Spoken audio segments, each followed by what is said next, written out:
हजुर स्वागत छ सुजित। धन्यवाद। Okay, thank you so much for your patience. And there was a slight technical problem at my end. I'm really sorry for that. Uh, to begin this webinar, I am Anup Jangam, Chairman, Rolling Plans Private Limited. आजको webinar covid वैदेशिक रोजगारमा रहेकाहरूको चुनौतीमा हाम्रो निमन्त्रणा स्वीकार गरी आउने panellist, moderator र समस्त सहभागीलाई स्वागत गर्न चाहन्छु।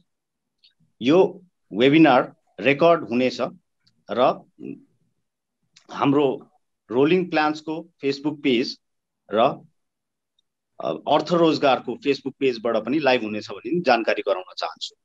साथै सहभागी मध्ये यो कार्यक्रमको अन्तिमसम्ममा कसैलाई केही प्रश्न छ भने फेसबुक पेजको लाइभमा वा यही जुमको च्याट सेक्सनमा पनि आफ्नो क्वेशनहरु छोड्न सक्नुहुन्छ, जुन हामी अन्तिममा लिने नै छौं। यो वेबिनारको समय 2 घण्टाको रहनेछ र त्यसमा हाम्रो मोडरेटर सरोज दाहालले त्यसमा ध्यान दिनुहुन्छ भन्ने आशा राख्दछु। प्रथमतः आयोजक रोलिङ कर्मशील विदेशलाई र मिडिया पार्टनर अर्थरोजगार.com लाई धन्यवाद दिन चाहन्छु।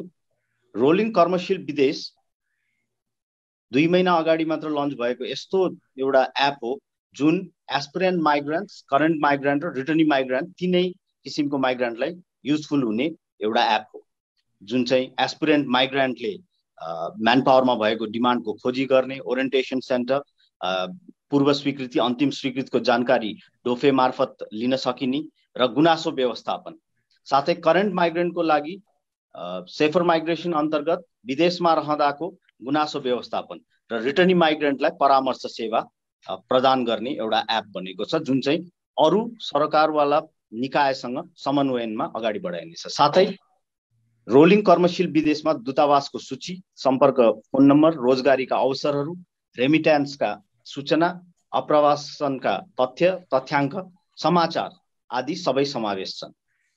यो रोलिङ कर्मशील विदेश प्ले स्टोर र एप स्टोरमा भएकोले सबै सरकारी संस्था, गैर सरकारी संस्था, विदेश जान चाहने कामदारहरू सबैले युज गर्न सक्नुहुनेछ। यस वेबिनारको उद्देश्यको कुरा गर्दा हामीले नेपालमा सेकेन्ड वेभ भइराख्दा विदेशमा पनि यस्तै किसिमको नेपाली कामदारहरूले भोग्नु परेको समस्यालाई यस वेबिनार मात्र उजागर गर्न खोजेका हौं। पहिलो वेबिनार आज जुन कोभिड वैदेशिक रोजगारमा रहेकाहरूको चुनौती र 10 दिनपछि दोस्रो वेबिनार कोभिड वैदेशिक रोजगारमा रहेकाहरूको आर्थिक र स्वास्थ्यको संरक्षणको रोडम्याप। दुईटा वेबिनारबाट हामीले कंक्रिटली there are 3 things that we intend to bring out of this webinar. First, to provide comprehensive understanding of the present situation and challenges faced by Nepali migrant workers. Two, to thoroughly analyze the current situation as well as opportunities that lie within these challenges. 3, to identify the roles of concerned authority for mitigation of the challenge and exploration of opportunities. यस साथै म प्यानलिस्टको परिचय तर्फ जाँदछु। हाम्रो पहिलो panellist हुनुहुन्छ महामहिम राजदूत महेन्द्र प्रसाद सिंह राजपूत ज्यू। हाल उहाँ साउदीका लागि नेपाली राजदूत हुनुहुन्छ। विगतमा उहाँको त्रिभुवन युनिभर्सिटीमा रेक्टर, डिन, क्याम्पस चिफ, प्रोक्टर जस्ता पदमा बसेर काम सम्हालिसक्नु भएको छ। साथै पोलिसी रिसर्च इन्स्टिट्युट र युनिभर्सिटी ग्रान्ट कमिसनमा पनि अनुभव बटुलिसक्नु भएको छ। सर, म स्वागत गर्न चाहन्छु हजुरलाई। दोस्रो प्यानलिस्टमा हुनुहुन्छ महामहिम राजदूत उदयराज पाण्डेज्यू। हाल 2019 मार्चदेखि मलेसियाका लागि नेपाली राजदूत हुनुहुन्छ। त्यस्तै उहाँले 2011 देखि 2015 सम्म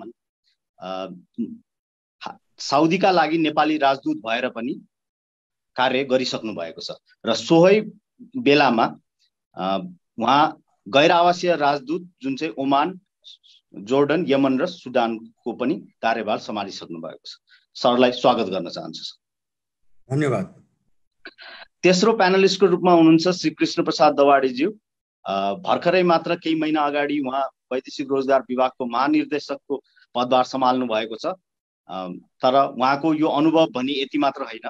उहाँको अनुभवमा पहिले त masters degree in development studies in labour and employment र उहाँले साउदी एम्बेसीमा पनि श्रम सहचारीको भूमिका खेलिसक्नु भएको छ र शहरी विकास मन्त्रालय र श्रम तथा रोजगार मन्त्रालयमा सहसचिवको रूपमा काम गरिसक्नु भएको छ।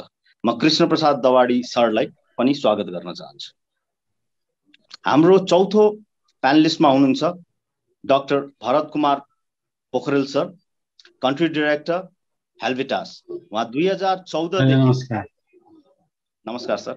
उहाँ 2014 देखि हालसम्म हेल्भिटासको कन्ट्री डाइरेक्टर रूपमा काम गर्नु भएको छ र त्यो पहिले हेल्भिटासमै डेपुटी कन्ट्री डाइरेक्टरको रूपमा नि काम गरिसक्नु भएको छ र त्यो भन्दा अगाडि उहाँले project director Nepal Swiss community forestry प्रोजेक्टमा काम गर्नु भएको छ र हेल्भिटासले 250 भन्दा बढी प्रोजेक्टको मार्फत डिग्निटी, सेफ्टी र अटोनोमीको फिल्डमा काम गर्ने र गभर्नमेन्ट अफ नेपाल र स्विजरल्यान्ड र टेक्निकल सपोर्ट अफ हेल्भिटास मिलेर सामी प्रोजेक्ट पनि चलि नै रहेको छ।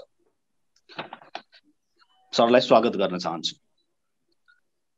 हाम्रो पाँचौं प्यानलिस्टमा हुनुहुन्छ सुजित कुमार श्रेष्ठज्यू।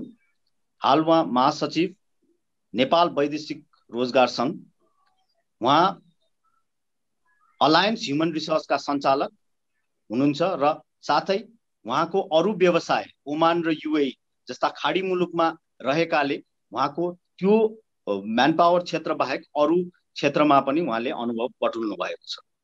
सुजित सरलाई म स्वागत गर्न चाहन्छु। धन्यवाद। नमस्कार। हाम्रो छैटौं प्यानलिस्ट हुनुहुन्छ होम कार्कीज्यू। नमस्ते। होम कार्कीज्यू हाल कान्तिपुर दैनिकको कतार ब्युरो चिफमा कार्यरत हुनुहुन्छ र उहाँले 1 दशक भन्दा लामो समयसम्म सम्पत्रिका र विशेष गरी वैदेशिक रोजगारीमा कलम चलाउँदै आउनु भएको छ। हालै चैत्र महिनामा मात्र उहाँले लेखिएको सनैया पुस्तक बजारमा सार्वजनिक गर्नुभएको छ, जुन वैदेशिक रोजगारमा भएका कतार र अन्य खाडी मुलुकमा भएका श्रमिकहरूकै कथा, व्यथा र अनुभव लिएर उहाँले त्यो पुस्तक सार्वजनिक गर्नुभएको छ। उहाँ पनि यही फिल्डमा कलम चलाएकोले धेरै लामो समयदेखिको एउटा अनुभवी व्यक्ति हुनुहुन्छ। होम सरलाई म स्वागत गर्न चाहन्छु। हाम्रो आजको मोडरेटरको रूपमा हुनुहुन्छ सरोज दाहालज्यू। उहाँ विभिन्न राष्ट्रिय दैनिक, साप्ताहिक पत्रिका, रेडियो, टेलिभिजन हुँदै र टिभीको प्रमुख, ओमकार टेलिभिजनको प्रमुखको जिम्मेवारी वहन गर्दै हाल अर्थरोजगार.com को प्रमुखको रूपमा कार्यरत हुनुहुन्छ। सरोज दाहालज्यूलाई म स्वागत गर्न चाहन्छु। नमस्कार। यसैका साथै म आजका मोडरेटर सरोज दाहालज्यूलाई यस कार्यक्रमको मोडरेसनको लागि हस्तान्तरण गर्न चाहन्छु। धन्यवाद। हस्, धन्यवाद अनुप सर। नमस्कार फेरि पनि सबैजनालाई। मेरो नाम सरोज दाहाल। अहिले हामी यो एउटा विषम परिस्थितिमा छौँ, तपाईहरु सबै जानकार नै हुनुहुन्छ। विशेष गरी अहिले देश र विश्व नै एउटा कोरोनाको आक्रान्ताबाट गुज्रिरहेको छ। यो अवस्थामा सरकार चाहिँ यति बेला विशेष गरी देशका नागरिकहरू बचाउन, विशेष गरी देशका नागरिकहरूलाई कसरी सुरक्षित बनाउन सकिन्छ भनेर बढी ध्यान त्यतातर्फ देखाइरहेका अवस्थामा वैदेशिक रोजगारमा गएका श्रमिकहरूलाई कसरी हेरिरहेका छ अथवा कस्तो अवस्था छ, यो विषम परिस्थितिमा हामी यो विषयमा छलफल गर्दैछौँ। सुरुमा केही प्राविधिक समस्या भयो, त्यसको लागि म सुरुमै क्षमा माग्न चाहन्छु। सबै प्यानलिस्टलाई म हार्दिक स्वागत गर्न चाहन्छु र सानो एउटा जानकारी पनि दिइहाल्छु। यो कार्यक्रम सुरु गर्नुभन्दा अगाडि अहिले यो कार्यक्रम चाहिँ अर्थरोजगार.com, बिगुलन्युज.com, हिमालटाइम्स.com मलेसिया, रोलिङ नेक्ससको अफिसियल पेज र तितोपाती.com कुवेतबाट प्रत्यक्ष प्रसारण भइरहेको छ भने हामीलाई विश्वभरबाट धेरै मानिसले हेरिराख्नु भएको छ। जुमको सँगसँगै फेसबुक लाइभमा पनि यति बेला सयौंको संख्यामा मानिसहरू जोडिराख्नु भएको छ र हेरिराख्नु भएको छ। म अब कार्यक्रमतर्फ जान चाहे। कोभिड वैदेशिक रोजगारमा रहेको चुनौतीको विषयमा हामीले आजको बहस र छलफल केन्द्रित गर्नेछौँ। म सुरुमा यति बेला होम कार्की सरसँग यो पहिलो प्रश्न गर्न चाहे। अहिले यति बेला चाहिँ यो अब कोरोनाको महामारी छ, राज्यको चौथो अङ्गको रूपमा पत्रकार जगत र सञ्चार जगतलाई लिइन्छ। अब पत्रकार जगतले विशेष गरी वैदेशिक रोजगारमा गएका श्रमिकको समस्याहरू के छन् र राज्य र तिनका निकायहरूले कसरी एड्रेस गरिरहेछन् र राज्य र तिनका निकायहरूले कसरी समन्वय गरिरहेका छन् भन्ने कुरा मैले सुरुमा होम सरबाट एउटा वाचडगको रूपमा तपाईँले हेरिराख्नु भएको छ। पत्रकार जगतलाई त्यसरी पनि हेरिन्छ। त्यो भएको कारणले गर्दाखेरि तपाईँले माथिबाट हेर्दाखेरि के देख्नुहुन्छ? अहिले यति बेला श्रमिकका समस्याहरू के छन् र त्यहाँ रहेका श्रमिकका समस्यालाई राज्यका निकायहरूले कसरी समन्वय र उनीहरूले कसरी अब्जर्भ गरिरहेछन्, त्यहीँबाट सुरु गर्न चाहे। मैले यो फ्लोर ओपन गरेँ हुन्छ। हजुर सर, नमस्ते। यहाँ सहभागी सम्पूर्ण महामन्त्रीहरूप्रति पनि मेरो हार्दिक नमन छ। मैले सुरुमै आफ्नो कुरा राख्न चाहेँ।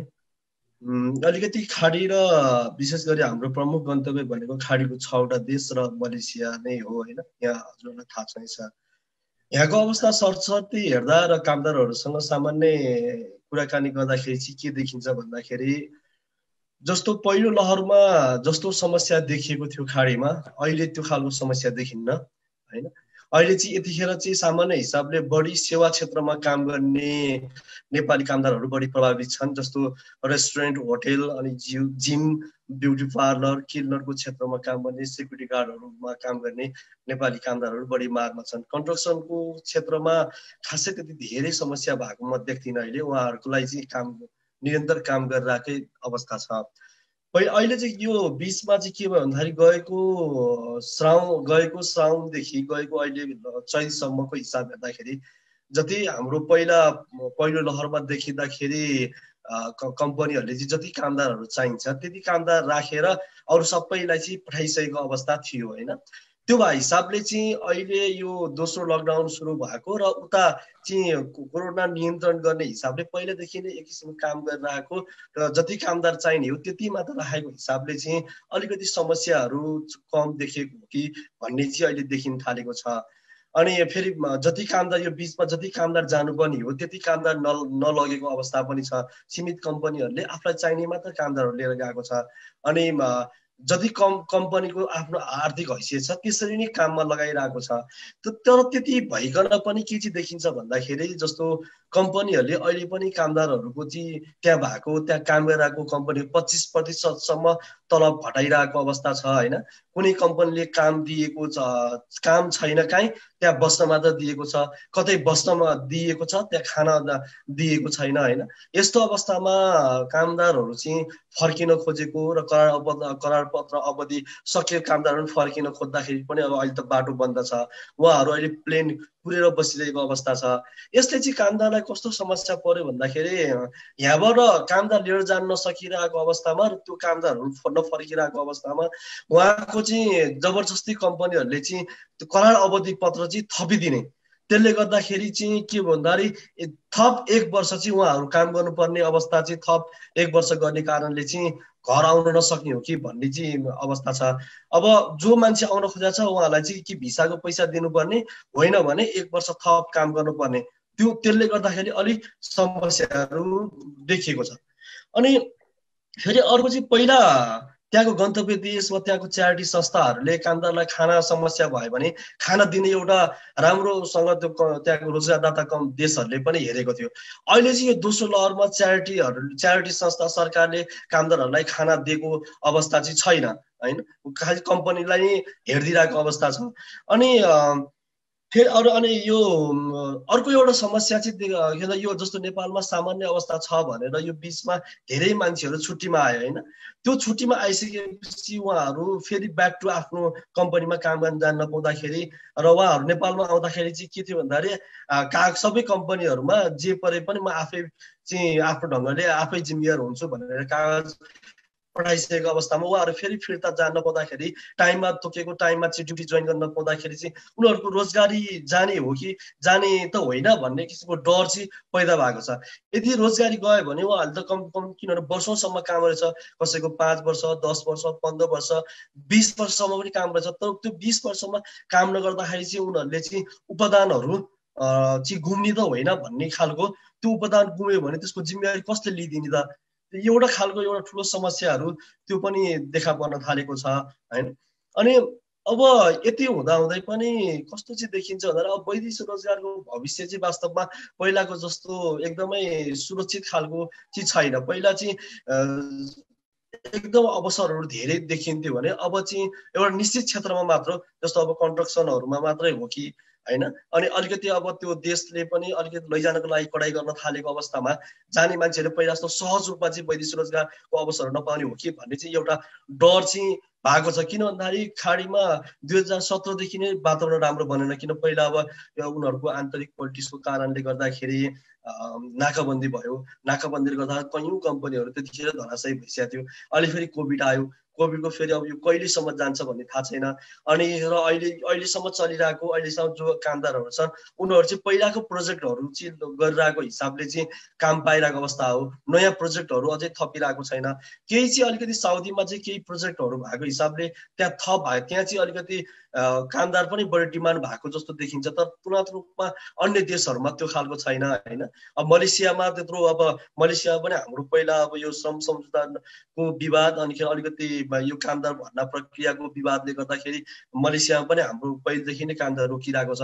अहिले अब घटेर त्यत्रो 4 लाख 5 लाख हुने देशमा मलेसियामा पनि कति मैले थाहा पाए अनुसार अहिले अब उदय सरले पनि यो विषयमा चाहिँ भन्नु होला, अहिले 1,60,000 मान्छेहरू अहिले त्यहाँ काम गरिरहेको छ, जबकि हामी प्रमुख गन्तव्य देश भनेर भनिरहेको थियौँ हैन। अनि अब यसले गर्दाखेरि छनौटमा वा कामदारको सहज रूपमा जुन पहुँच थियो त्यो पहुँच चाहिँ बिस्तारै घुमिरहेको त छैन भन्ने हिसाबले पनि अब त्यो देखिन्छ। अनि कम्पनीहरूले पनि खर्च कटौती, जस्तो त्यहाँ पुरानो कामदारहरूलाई निकालेर नयाँ कामदारहरू भर्ना गरिरहेको देखिन्छ। त्यसले गर्दा के भन्दा उनीहरूलाई पुरानो कामदारलाई अलिक बढी तलब दिनु पर्यो, नयाँ कामदारलाई त्यति धेरै तलब दिनु परेन। अनि इन्सुरेन्स, विशेष गरी इन्सुरेन्समा पनि जस्तो पहिला चाहिँ अलिक धेरै सुविधा भएको इन्सुरेन्स गर्थ्यो भने अहिले त्यसलाई घटाएर कम सुविधा भएको इन्सुरेन्स गरिदिरहेको अवस्था देखिरहेको छ हैन। अनि अब समन्वयको कुरा गर्नुहुन्छ भने यो समन्वय चाहिँ हाम्रो दूतावास र हाम्रो गभर्मेन्ट बीच जुन किसिमको समन्वय हुनुपर्ने हो त्यो चाहिँ नभएको हो कि जस्तो लाग्छ। किन भन्दाखेरि सरकारले जे किसिमको यो वैदेशिक रोजगार काम नीति बनाउनेदेखि लिएको होस्, अब अहिले भएको समस्यालाई समाधान गर्नुपर्ने होस्, त्यहाँ चाहिँ दूतावासले दिएका सुझावहरू नेपाल सरकारको माथिल्लो तहबाट चाहिँ त्यसलाई सम्बोधन गर्ने गरेको छैन। किनभने यो अहिले मलाई लाग्छ राजदूतहरूले यो अन्तर्राष्ट्रिय उडान विशेष गरी खाडी र मलेसियाको उडानलाई चाहिँ रोक्नुपर्छ भनेर चाहिँ भन्नुभएको छैन। तर उहाँहरूले चाहिँ खोल्नुपर्छ यसलाई नियमित रूपमा। किन भन्दाखेरि नेपाल मात्र अहिले त्यहाँको देशहरूले नेपालबाटै कामदारहरू लिएर गइरहेको हो हैन। उहाँ एउटा के गरेको छ भन्दाखेरि यहाँबाट पिसिआर 72 घण्टाको पिसिआर गरेर लिएर जाने, उता गएर होटल क्वारेन्टाइनमा राख्ने, त्यसपछि फेरि पिसिआर गरेर फेरि काममा लगाएको अवस्था थियो हैन। त्यही मोडल हामीले पनि गर्न सकिन्थ्यो। जस्तो उता पिसिआर गरेर आइसकेपछि फेरि यहाँ होटल क्वारेन्टाइनमा राखेर पिसिआर गरेर घरसम्म पठाउने अवस्था थियो। तर त्यसलाई त्यसो नगर्दाखेरि झन् हामीले पाइरहेको अपर्च्युनिटीहरू चाहिँ हाम्रो कारणले रोकिरहेको हो कि। अनि अहिले अब लामो 1 महिना भइसक्यो बन्द भएको, थोरै सङ्ख्या होला, तर थोरै सङ्ख्या भइसकेपछि नै भोलि त्यो समयमा अन्तर्राष्ट्रिय उडान एउटा व्यवस्थित तरिकाले नखुल्ने हो र उताको समस्या झन् थपिँदै जाने हो भने उता कामदारहरूले थप दुःख पाउने अवस्था चाहिँ मैले देखेको छु। अनि यो कस्तो भयो भन्दाखेरि यो कामदारहरू चाहिँ झन् अन्यायमा पर्न थाले। उनीहरूको चाहिँ जस्तो तलब गुम्नेदेखि लिएर सबै कुरा कारण अवधि नसक्दै काम पनि गुम्नेदेखि लिएर त्यसको चाहिँ त्यो उनीहरूले पाउने जुन अधिकार छ त्यो अधिकारको पक्षमा त्यो रोजगार विरुद्ध वा त्यहाँको रोजगारदाता विरुद्ध त्यहाँको देशमा जुन न्यायालयमा गएर के अरे उजुरी बाजुरी गर्नुपर्ने हो त्यसमा कामदारहरू नगएको हिसाबले अलिकति अब त्यसलाई चाहिँ दूतावासले अलिक ओनर गरेर दूतावासले कामदारलाई चाहिँ भरोसा दिलाएर हैन त्यहाँ गएर चाहिँ उनीहरूको अधिकार पाउने पक्षमा चाहिँ अलिकति लड्नुपर्ने हो कि जस्तो मैले देखिरहेको छु। अनि यता पनि अब टिकटको पार्टमा पनि जस्तो हुन त अब कारण अवधि सकिसकेपछि त्यो टिकट दिने चाहिँ रोजादाताको नै जिम्मेवारी हो कि दूतावासहरूले त्यसको लागि पहल पनि गरिरहेको छ। तर यति लामो अवधि भइसकेपछि भोलि रोजादाताले चाहिँ टिकटको चाहिँ फेयर चाहिँ बढी महँगो भयो भनेर चाहिँ नतिर्दाखेरि त्यसको आर्थिक भार चाहिँ कामदारमाथि नै दायित्व पर्ने, भार बढी पर्ने भए हिसाबले भोलि अब दूतावासहरूले यसको पार्टमा पनि अलिकति बढी चाहिँ ध्यान पुर्याउनु पर्ने आवश्यकता चाहिँ मैले देखिरहेको छु। अहिले यति नै भनौँ सर। हस्, धन्यवाद होमजी। तपाईँले एकदम छोटो समयमा आफ्ना कुराहरू राख्नुभयो। म एकपटक सम्पूर्ण प्यानलिस्टहरूलाई लगभग एउटै खालको प्रश्न गर्न चाहे। म सुरुमा यति बेला महामहिम राजदूत, मलेसियाका लागि राजदूत महामहिम उदयराज पाण्डे सरतर्फ जान चाहे। अहिले पछिल्लो समय यो कोभिडको महामारी बढेसँगै नेपाली श्रमिकहरूको त्यहाँको अवस्था कस्तो छ र सँगसँगै विभिन्न कोभिड पोजिटिभ भएको घटनादेखि लिएर श्रमिकहरूको मृत्यु भएको कुराहरू पनि आइराखेका छ। राहत र उद्धारको कामहरू कसरी भइराखेका छ, मैले महामहिम राजदूत उदयराज पाण्डे सरलाई यहाँनिर जोड्न चाहे। सर, के छ अहिले मलेसियाको पछिल्लो अवस्था, श्रमिकहरूको अवस्था के छ सर? धन्यवाद। अब अहिले यो मलेसियामा पनि यो दोस्रो लहरमा चाहिँ कोभिड एकदमै बढेर गएको छ। लगभग गत 4-5 दिनदेखि 6000 भन्दा बढी दैनिक यहाँ संक्रमण भइरहेको छ। यसबाट नेपाली कामदारहरू पनि अछुतो रहनु भएको छैन। अहिलेसम्म हाम्रो अनुमानमा, यद्यपि यहाँको सरकारले देश अनुसारको तथ्याङ्क दिँदैन, तर हामीलाई विभिन्न कम्पनीहरू, विभिन्न नेपाली श्रमिकहरूबाट जानकारी भए अनुसार करिब 5000 नेपालीहरू सङ्क्रमित हुनुभएको छ र अहिलेसम्म 9 जनाको मृत्यु पनि भइसकेको छ यहाँ। त्यसकारणले अहिले केही समय यतादेखि यो कोभिड सङ्क्रमण चाहिँ यहाँ अलिकति भयावह र अलिकति जटिल बन्दै गइरहेको स्थिति छ। तर पहिलो वेबमा चाहिँ जसरी थुप्रै नेपालीहरूले रोजगारी गुमाउने, खाना बस्नै समस्या हुने, त्यस्तो कुराहरू जुन आएको थियो त्यो चाहिँ अहिले कम छ। त्यो चाहिँ अत्यन्तै थोरै सङ्ख्यामा मात्रै त्यस्तो चाहिँ हामीलाई रोजगारी भएन वा हामीलाई खाना बस्न समस्या पर्यो भन्ने थोरै सङ्ख्यामा आएको छ। त्यसलाई चाहिँ हामीले दूतावासले सम्बोधन गरिरहेका छौँ। उहाँहरूलाई कतै कुनै ठाउँमा बस्न दिने, सामान्य खानपिनको व्यवस्था गरिदिने, त्यो चाहिँ न्यून छ। तर अहिले अब असर चाहिँ अर्को के पर्यो भन्दाखेरि, जसरी फ्लाइटहरू बन्द भए त्यो हुँदाखेरि चाहिँ पहिलो त मृत्यु हुने कामदारहरूको शव अहिले नेपाल लान सकिएन। लगभग आजको मितिमा भन्यो भने 26वटा शव हामी कहाँ यहाँ भइसक्यो। अब त्यसलाई हामीले कसरी पठाउने र उतापट्टि परिवार, उहाँहरूको इष्टमित्रहरूले पटक हामीलाई चाहिँ फोन गर्नुहुन्छ, उहाँहरू दुखी हुनुहुन्छ। अब त्यसलाई कसरी हामीले चाहिँ नेपाल पुर्याउने, यो एउटा समस्या। अर्को दोस्रो समस्या के भयो भने, जेलमा रहेको केही नेपालीहरू जसले चाहिँ आफ्नो कैद अवधि भुक्तान गरिसक्नुभयो, उहाँहरूलाई नेपाल पठाउने। यो बिचमा हामीले दूतावासले विशेष पहल गरेर जो नेपालीहरू कैद भुक्तान गरिसक्नुभयो, नेपाल जान टिकट छैन भने दूतावासले विभिन्न सङ्घ संस्था आदिसँग समन्वय गरेर टिकट उपलब्ध गराइरहेको थियो। यो बिचमा हामीले 500 टिकट उपलब्ध पनि गरायौँ। अझै 36 जना नेपालीहरूलाई हामीले टिकट उपलब्ध गराइदिएको छौँ। तर फ्लाइट बन्द छ, त्यो कारणले उहाँहरू जान पाउनु भएको छैन। भोलि फ्लाइट यदि चार्टरको रूपमा जान पर्यो भने टिकट महँगो हुन सक्छ, त्यो उहाँहरूलाई समस्या हुन्छ। त्यस्तै कन्ट्र्याक्ट पुरा गरिसकेको कामदारहरूको पनि सवाल आइरहेको छ, किनभने यहाँ हरेक हप्ता करिब 500 नेपालीहरूको कन्ट्र्याक्ट पुरा हुन्छ, उहाँहरू फर्किन चाहनुहुन्छ। त्यसपछि अर्को समस्या त के छ भने, यो जुन अन्तिमसम्म मलेसिया सरकारले अवैध रूपमा, अवैध नभनौँ, यो अनडकुमेन्टेड रूपमा चाहिँ बस्नु भएको नेपालीहरूलाई 500 रिङ्गिट तिरेर सबैलाई आफ्नो घर जाने सुविधा दिएको छ। तर त्यो अवधि सकियो र उहाँहरू त्यो बिचमा जान सक्नु भएन भने पछि पक्रियो भने चाहिँ 10,000 रिङ्गिट जरिवाना र जेल राख्ने त्यो चाहिँ स्थिति छ।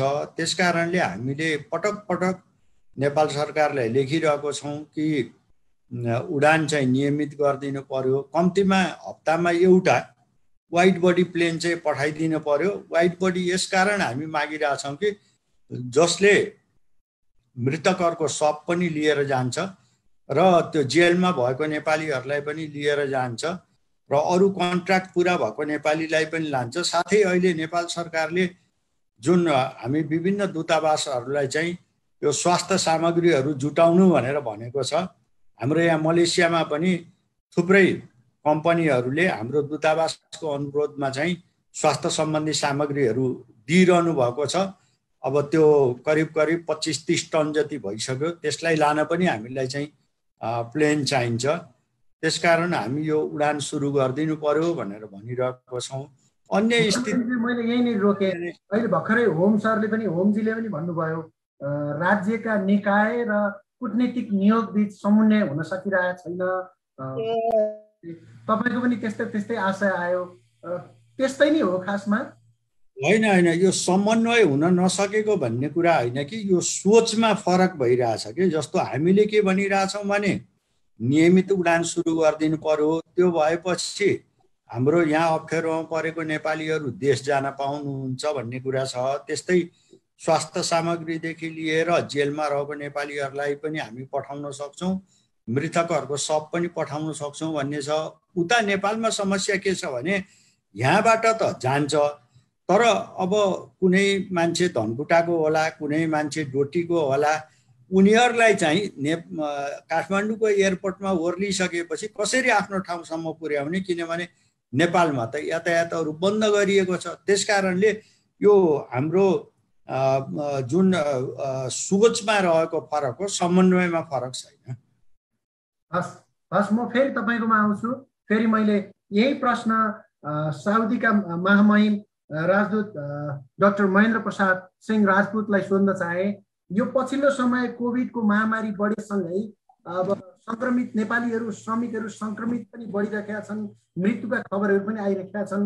राहत र उद्धार कसरी भइरहेका छ र सँगसँगै त्यहाँको साउदीको पछिल्लो अवस्था के छ, त्यहाँको हाल के छ नेपाली श्रमिकहरूको, त्यहीँबाट सुरु गर्न चाहे राजदूत सर। धन्यवाद सरोजी। आजको आयोजक मित्रलाई, अनुपजीलाई म धन्यवाद दिन चाहन्छु। यस्तो सान्दर्भिक टपिक छान्नुभयो, उहाँको संस्थालाई धन्यवाद, उत्तरोत्तर प्रगतिको कामना पनि गर्दछु। आजको यो इम्पोर्टेन्ट ग्यादरिङमा अब कोभिड, वैदेशिक रोजगारमा रहेका चुनौतीहरू, यही हो। कोभिडको सेरोफेरोमा नै हामीले चुनौतीको कुरा गर्नुपर्छ। हुन त वैदेशिक रोजगार चुनौतीले भरिएका क्षेत्र हुन्, स्वाभाविक पनि हो। तापनि अब कोभिड विशेष किसिमको समस्या पनि उब्जाइरहेको हामी सुन्छौँ, पाउँछौँ, भोग्छौँ पनि। समस्या यो कोभिड अब 1 वर्ष यसको जति हुन थाल्यो, मार्चमा सुरु हो। पहिलो लहर फर्स्ट फेजमा पहलका ठुलो हो, यहाँ ठुलै कोकाहाल देखियो। करिब 28,000 लेबरले माग गर्यो देश फर्किन पाऊँ। हामी 18,000लाई नेपाल सरकारको सहयोगमा, विभिन्न एजेन्सीको सहयोगमा, पत्रकार मित्रहरूको सहयोगमा हामी 18,000लाई फर्कायौँ। त्यसपछि अब यो काम सुचारू रूपमा चलिराखेकै थियो। सेकेन्ड फेज आयो। अब सेकेन्ड फेजमा यदि नेसनल लेभलमा हेर्ने हो भने, साउदीको तथ्याङ्क हेर्ने हो भने, यहाँ साउदी नागरिक, विदेशी, रेजिडेन्स सिटिजन सबै मिलाएर 5 करोड प्लसको होला सङ्ख्या यो मुलुकको टोटल। त्यसमा दिनको 1000, 1200, 1100, 900, 800 यसरी 1000 को सेरोफेरोमा डेली इन्फेक्सनको केस छ। It is virtually under control. Death जहाँसम्म भन्ने हो सम्पूर्ण साउदीमा दिनौ 12, 13 अथवा 14 यसरी दिनको डेली छ। रिकभरी रेट धेरै हाई छ, भनौँ न 97% छ। त दिनमा यदि 1000लाई समात्छ 5 करोड भएको मुलुकमा भने यो ठुलो कुरा होइन। हेल्थ केयर सिस्टम पनि लाजवाब हो, डिस्क्रिमिनेसन छैन। स्वदेशी विदेशीमा उपचारको समान अवसर उपलब्ध छ, समान सुविधा छ। यो छ। यो नेसनल लेभलको हो। तर जब हामी वर्तमान अवस्था नेपालीको कस्तो भने विचार गर्न चाहन्छु भने त्यहाँ ठिक उल्टो स्वरूप मैले हामी दूतावासले अनुभव गर्दैछौँ। जस्तो म एउटा इन्स्टान्स नै भन्छु, यो गएको 4 सातामा अब यहाँ दिनमा 12 जना या 13 जनाको मृत्यु भइरहेको छ। गएको 1 महिनामा कोरोनाबाट मर्ने नेपाली श्रमिकको संख्या मात्रै चाहिँ त्यो 13 जना अहिलेसम्म आजको दिनसम्ममा पुगेको छ। 4 सातामा 13 जना। कारण के हो? यति डिपली यो किन यस्तो गम्भीर रूपमा आयो भनेर एभरेज हो यहाँ 12-13 मृत्यु वरण गर्ने लेबर एभरेज हो नर्मल पिरियडमा। महिनामा 2 दिनमा 1 जनाको मृत्युको खबर हामी पाउँछौँ एभरेजमा। तर 1 महिनामा मात्रै यति चाहिँ यो कोभिडको केस हाम्रो अगाडि आयो भने के हो यो भनेर अलबराई कम्पनी हो। तपाईहरुले होमजीले पनि राम्ररी सुन्नुभयो होला। Multinational company, most prestigious company. यहाँ या त नेपाली के भयो भने छुट्टीमा गयो, रिइन्ट्री लिएर पसे फेरि, अथवा कोही फ्रेस पनि आयो। अब त्यहाँबाट पीसीआर टेस्ट गरायो। अलबराईले जुन कम्प्लेन गरेको छ हामी कहाँ आएर नेपालबाट पीसीआर गराएर नेपालबाट साउदी उत्रेको फ्याक्ट्री ज्वाइन गरेको व्यक्ति त्यो आएको 3 दिन भित्रै कोरोना संक्रमित भएको देखा पर्यो। आएको 3 दिनमा अब संक्रमण भयो, उसको संक्रमणमा उसका 2 जना साथी परे। त्यो संक्रमित व्यक्ति त मरि पनि सक्यो। यस किसिमबाट म त एउटा कारखानाको एउटा कम्पनीको कम्प्लेन सुनाउँदैछु। उसले त अब गाह्रो छ हामीलाई, नेपालको यति राम्रो अनुशासित लेबरहरू यो कहाँ कुन लेभलमा के भइरहेको छ भनेर आएर नि कम्प्लेन गर्यो त्यहाँको म्यानेजमेन्टले। कि त्यहीबाट बोकेर आएको हो कि आएको 3-4 दिनमा यो पीसी इन्फेक्सन हुन्छ, पीसीआर टेस्ट गराएर आएको व्यक्ति हो। यो टेस्ट के हो, ट्रु और फल्स? हामीले तर्क दियौँ, स्वाभाविक हो। नेपाली भएको नाताले एउटा नेपालको पक्षमा हामीले जहिले पनि सपनामा पनि हित चिताउनै पर्छ। ए बाबा पीसीआर को लागि उसले आफ्नो स्वाब दिन्छ, 72 घण्टा पहिला घर फर्केर जान्छ। साथीहरू, ट्याक्सी ड्राइभरहरू को कहाँ सँगसँगत हुन सक्छ। स्वाब दिएको पश्चात र साउदीमा ओर्लिदासम्मको बीचमा विभिन्न डिस्टेन्समा डिस्टर्बेन्स हुन सक्छ, भेटघाट हुन सक्छ। त्यसले गर्दा यो हो। अर्को कारण उसले भन्यो तिमीहरूको टेस्ट सिस्टम नै रङ हो कि, त्यो पनि एउटा हो। तर बेनिफिट अफ डाउट दिउँ टेस्ट गर्ने कम्पनीहरूलाई, स्वाब टेस्ट गर्नेलाई। जुनसुकै कारण हुन सक्छ, तर कारणमा कारक को हो भने, वाहन को हो भने अलबराई कम्पनीमा नेपाली कामदार। त्यसमा त हामीले च्यालेन्ज गर्न सक्दैनौँ। कारणको पक्षमा हामी बहस गर्न सक्छौँ।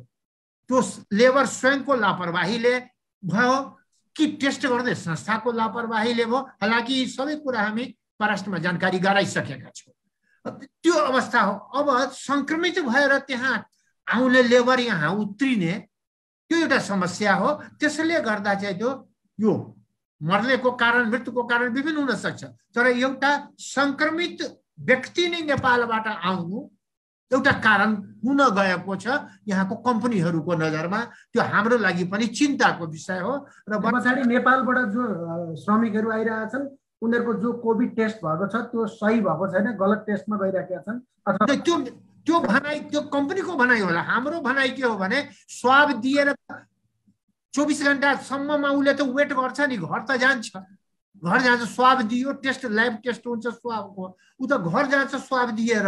स्वाब दिएको टेस्ट भएको 72 घण्टाभित्र ऊ यहाँ आउनुपर्छ। 72 घण्टामा टेस्ट राम्रो भए पनि 72 घण्टाभित्रै उसलाई चाहिँ त्यो संक्रमणले समातेको हुन सक्छ नेपालभित्रै। त्यसले गर्दा यहाँ आएर टेस्ट गराउँदा ऊ संक्रमित देखिन्छ। अब कारण के हो वी डोन्ट नो। कसैले हामी ब्लेम गर्न खोजेको होइन। लेबर स्वयंको लापरवाहीले या टेस्टमा लापरवाहीले जे होस्, तर यहाँ उत्रेका लेबर संक्रमित देखा परेको छ। बिचाराको मृत्यु पनि भइसकेको छ। नाम नलिउँ, कम्पनीको नाउँ पनि नलिउँ, त्यो मेरो भनाइ हो। तर उसबाट इन्फेक्टेड पनि अनेक व्यक्ति भइसकेको छ र यस्ता केस अरू पनि फेला परेको छ। त्यो एउटा समस्या हो। नेपाल ब्लेम हुने अवस्था देखा परेको छ।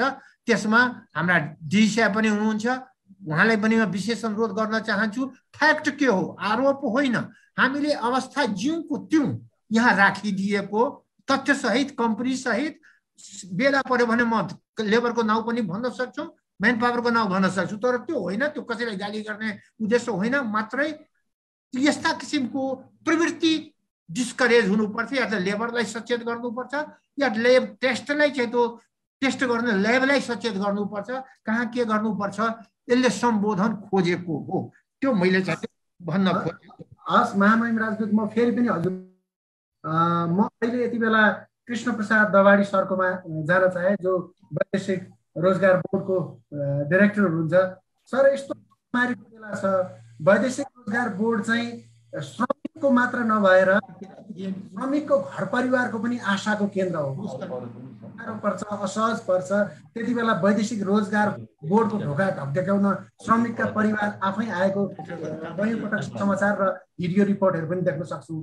यति बेला वैदेशिक रोजगार बोर्ड चाहिँ के गरिराखेको छ श्रमिकहरू अप्ठ्यारो र असहज परिस्थितिमा?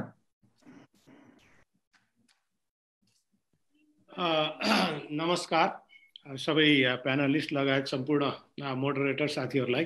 यो सान्दर्भिक शीर्षकमा जो चाहिँ वेबिनार आयोजना गर्नुभएकोमा हाम्रो अनुपजी लगायत र यसको मोडरेसन गर्नुहुने सरोज दाहाल सर लगायत सबैलाई म धन्यवाद दिन चाहन्छु।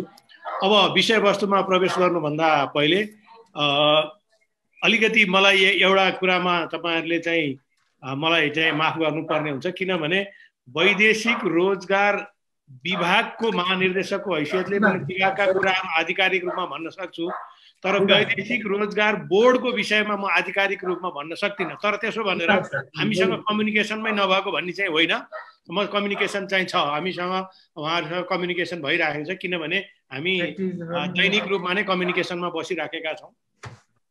अहिले पनि वैदेशिक रोजगार बोर्डले जुन कतिपय समयमा चार्टरबाट प्राप्त भएका लासहरूलाई व्यवस्थापन गर्ने काम चाहिँ गरिराखेकै छ र जुन पीडितहरूको परिवारलाई सम्बोधन गर्ने काम चाहिँ गरेको छ। प्रभावकारी छैन होला, म यस विषयमा तपाईँहरूसँग सहमत हुन सक्छु, किनभने यहाँ अहिले मोबिलिटी एकदमै कर्टेल गरिएको छ, एकदमै कमी छ मोबिलिटी।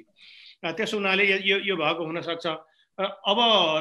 अब योभन्दा बाहेक अरूको जुन समस्याका कुराहरू चाहिँ अलिकति यहाँ मैले भन्न पनि आवश्यक के चाहिँ ठाने भने, हामीले यहाँ चाहिँ जो श्रम स्वीकृति दिने जुन कार्यक्रमहरू छ, जुन वैदेशिक रोजगारमा जाने कामदारहरूको पूर्व स्वीकृति दिने कार्यक्रमहरू छ र उहाँहरूलाई चाहिँ विभिन्न इजाजत पत्रवालाहरूले विभिन्न रूपबाट गरेको शोषणहरूप्रति चाहिँ उपचार दिने कुराहरू छ, हामीले त्यसलाई अनलाइनमा कन्टिन्यू राखेकै छौँ।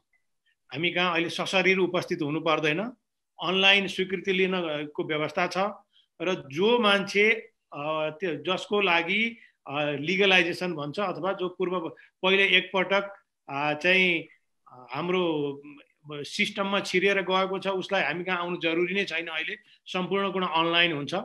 जो हाम्रो सिस्टमबाट पहिला छिरेर जानु भएको थिएन र त्यसमा केही प्रब्लम आयो, जो छिरेर गएको छ पनि त्यसलाई प्रब्लम आयो भने र ऊ यदि बाहिर जान चाहन्छ र उहाँको चार्टरमा कुनै उहाँको सिट सुरक्षित भएको अवस्था छ भने हामीले सशरीर उपस्थित भएर पनि चाहिँ उहाँहरूलाई फेसिलिटेट गरिसकेको अवस्था छ। एउटा यो पाटो भयो। दोस्रो पाटो अर्को के आएको छ भने कतिपय चाहिँ डेस्टिनेसन कन्ट्रिजहरूबाट नेपाली कामदारहरूको माग अहिले पनि आइराखेको छ। उहाँहरूले क्वारेन्टाइनमा राखेर हामी कामदारहरूलाई काममा लाने ग्यारेन्टीका साथ चाहिँ हामीलाई पत्रचार पनि भइराखेको छ। तर पनि हाम्रो राष्ट्रिय नीति के छ भने अहिले यतिखेर हामी देशभित्र निषेधाज्ञाको अवस्थामा भएको कारणले हामीले केही सीमित व्यक्तिहरूलाई सीमित परिस्थितिमा मात्र हामीले त्यो सुविधा दिइराखेको अवस्था हो। र अब जुन महामहिम राजदूत साहबहरूले अहिले मलेसियाको राजदूत साहबले जुन कुरा भन्नुभयो यसलाई अलिकति नियमित गरिदिनु पाएदेखि स्वास्थ्य सामग्री लगायत विभिन्न उद्धार सामग्री ल्याउनेदेखि लिएर त्यहाँ कामदारहरू उद्धारसम्म पनि सहज हुन्थ्यो भन्ने कुराहरू यो कुरा चाहिँ हामीले चाहिँ हाम्रो च्यानलबाट प्राप्त भयो भने यसलाई हामीले अगाडि बढाउँछौँ। किनभने हामीले वैदेशिक रोजगारमा गएका कामदारहरूको सम्बन्धमा कोभिडले परेको प्रभावका विषयमा कसरी सम्बोधन गर्न सकिन्छ भनेर श्रम तथा सामाजिक सुरक्षा मन्त्रालयका सम्बन्धित महाशाखाका महाशाखा प्रमुख सहसचिवको संयोजकत्वमा नागरिक उड्डयन मन्त्रालय, पर्यटन तथा नागरिक उड्डयन मन्त्रालय, गृह मन्त्रालय, परराष्ट्र मन्त्रालय र वैदेशिक रोजगार बोर्ड र वैदेशिक रोजगार विभाग सम्मिलित एउटा ऱ्यापिड रेस्पोन्स टिम चाहिँ हामीले बनाइसकेका छौँ र यसले डेटा कलेक्सनको लागि हामीले अहिले पछि पनि कुरा आउला। हामीले नाफिया अथवा वैदेशिक रोजगार व्यवसायी सङ्घ मार्फत उहाँहरूले पठाएका कामदारहरूको अवस्थाको मागेका छौँ भने पुनः श्रम स्वीकृति अथवा चाहिँ व्यक्तिगत रूपमा श्रम स्वीकृति लिएर गएका अथवा त्यहाँ गएर गैर कानुनी हैसियतमा रहनुभएका नेपाली कामदारहरूको अवस्था कस्तो छ भनेर हामीले परराष्ट्र मन्त्रालयको साथी मार्फत पनि नियोग मार्फत त्यो सूचना उपलब्ध गराइदिनको लागि हामीले उहाँहरूलाई एउटा अनुरोध गरेर पठाएका छौँ। त्यो सूचना प्राप्त भएपछि अनि हामीले के कदम चाल्नुपर्ने हुन्छ त्यस विषयमा हामी छलफल गर्नको लागि एउटा समिति एक्सन ऱ्यापिड रेस्पोन्स टिम गठन भइसकेको बेहोरा पनि म यहाँ जानकारी गराउन चाहन्छु। र यसको साथसाथै अर्को एउटा पनि सम्पूर्ण यहाँ हाम्रो प्यानलिस्ट भन्दा बाहेक अरू श्रोता साथीहरू पनि हुनुहुन्छ, उहाँहरूलाई म एउटा के सूचना दिन चाहन्छु भने हाम्रो वैदेशिक रोजगार बोर्डमा रहेको जुन हाम्रो कल सेन्टर छ त्यो कल सेन्टरमा आफ्ना समस्याहरू डाइरेक्ट रूपमा पनि तपाईँहरूले टिपाउन सक्नुहुन्छ। त्यो समस्या वैदेशिक रोजगार विभागमा आउनुपर्ने भए पनि उहाँहरूले फरवार्ड गर्नुहुन्छ र उहाँहरूले नै त्यसको समस्या समाधान गर्नुपर्ने भयो भने उहाँहरूले त्यसको समस्या समाधान गर्नुहुन्छ। त्यसो हुनाले आफ्ना समस्याहरू छन् भने त्यहाँ टिपाउन मेल गर्न चाहिँ गरिदिनु हुन म सम्पूर्ण चाहिँ नेपाली डायस्पोरा साथीहरूलाई म अनुरोध गर्दछु। अहिलेलाई मैले यतिमै रोकेँ सरोजी। हस्, धन्यवाद। म फेरि पनि आउँछु सर तपाईँसँग। म सुजित कुमार श्रेष्ठ सरसँग आउन चाहे जो म्यान पावर व्यवसायी सङ्घको महासचिव हुनुहुन्छ। सर, यति बेला म्यान पावर व्यवसायीको जिम्मेवारी चाहिँ के हो सर? तपाईँहरू कुन भूमिकामा हुनुहुन्छ यति बेला? सिधै श्रमिकहरूले अप्ठ्यारो पर्दाखेरि फोन गर्ने ठाउँ त तपाईँहरू नै हुनुहुन्छ होला। अब तपाईँहरूको भूमिका र जिम्मेवारी चाहिँ के हो? कि तपाईँहरू चाहिँ वैदेशिक डिमान्ड मात्र कुरिराख्नु भएको छ कि श्रमिकहरूको समस्याहरूलाई पनि एड्रेस गरिराख्नु भएको छ? मैले तपाईँबाट केही कुरा सुन्न चाहे सर। सरजी धन्यवाद। आज यस कार्यक्रममा उपस्थित हुनुभएका सम्पूर्ण मानवजीवहरूमा मेरो नमस्कार। म वैदेशिक व्यवसायी सङ्घको महासचिव। आज यहाँले उठाउनुभएका यो कार्यक्रममा राख्नुभएका जो विषयवस्तुहरू छ साँच्चै नै धेरै सान्दर्भिक छ। यो अवस्थामा हामी यो 2 वर्षको अन्तर्कालमा हामी 2 चोटि कोभिडको चपेटामा परेको अवस्था यहाँहरूलाई सबैलाई जानकारी नै छ। फर्स्ट कोभिडको चाहिँ पहिलो फर्स्ट वेभमा जति नकारात्मक प्रभाव वैदेशिक रोजगारमा परेको थियो तुलनात्मक रूपमा आजको दिनमा हेर्दाखेरि त्यति नकारात्मक प्रभाव मैले परिरहेको अवस्था देखिरहेको छैन। तथापि वैदेशिक रोजगारमा गएका विश्वभरि गएका करिब 40 लाख युवा युवती जो माइग्रेन्ट वर्करहरू विदेशमा आफ्नो श्रम बेचिराख्नु भएको छ उहाँहरूको गार्जियनको रूपमा वैदेशिक व्यवसाय र यो व्यवसायी सङ्घले निरन्तर काम गरिरहेको म जानकारी गराउन चाहन्छु। अहिलेको अवस्थामा हामीले स्पेसली ग्रिभेन्सेसका कुराहरूलाई बढी ध्यान दिनुपर्ने हुन्छ। जुन हिजोको दिनमा पनि हामीले होला कतिपय कुरामा त्रुटि भएको होला। हिजोको दिनमा हामीले इन टर्म्स अफ रिपार्टेसन र इभ्याकुएसनको कुरामा गत सालमा हामीले जुन भूमिका निर्वाह गर्नु परेको थियो हुन त त्यो सुरुवाती चरण पनि थियो। कतिपय कुरामा हामी पनि अनभिज्ञ पनि थियौँ होला। इभन सरकारका हामीसँग सरोकार राख्ने निकायहरू बिचमा कतिपय कुरामा तालमेल पनि नमिलेको थियो होला। त्यतिखेर पूर्ण रूपमा हामीले पूर्णता हासिल गरेको थिएनौँ भने तर योचोटि चाहिँ हामी we are totally aware of it. हामी यसमा चाहिँ एकदमै अवेर छौँ। अघि भर्खर डी साहबले भन्नुभयो ऱ्यापिड रेस्पोन्स टिम छ। त्यो ऱ्यापिड रेस्पोन्स टिमले चाहिँ आफ्नो कामहरू गरिरहेको छ। तत्अनुसार नै वैदेशिक व्यवसायी सङ्घले हरेक मुलुकमा यो ग्रिभेन्सेसका कुरालाई मध्यनजर गर्दै यो ग्रिभेन्सेसका समस्याहरूलाई समाधान गर्नको निमित्त हामीले हरेक मुलुकमा एउटा चाहिँ संयोजक तोकेर 5-5 जनाको टिमहरू पनि खटाएको अवस्था छ भने हामी निरन्तर हाम्रा संस्थाहरूसँग हाम्रा चाहिँ सदस्य संस्थाहरूसँग हामी सम्पर्कमा पनि रहेका छौँ।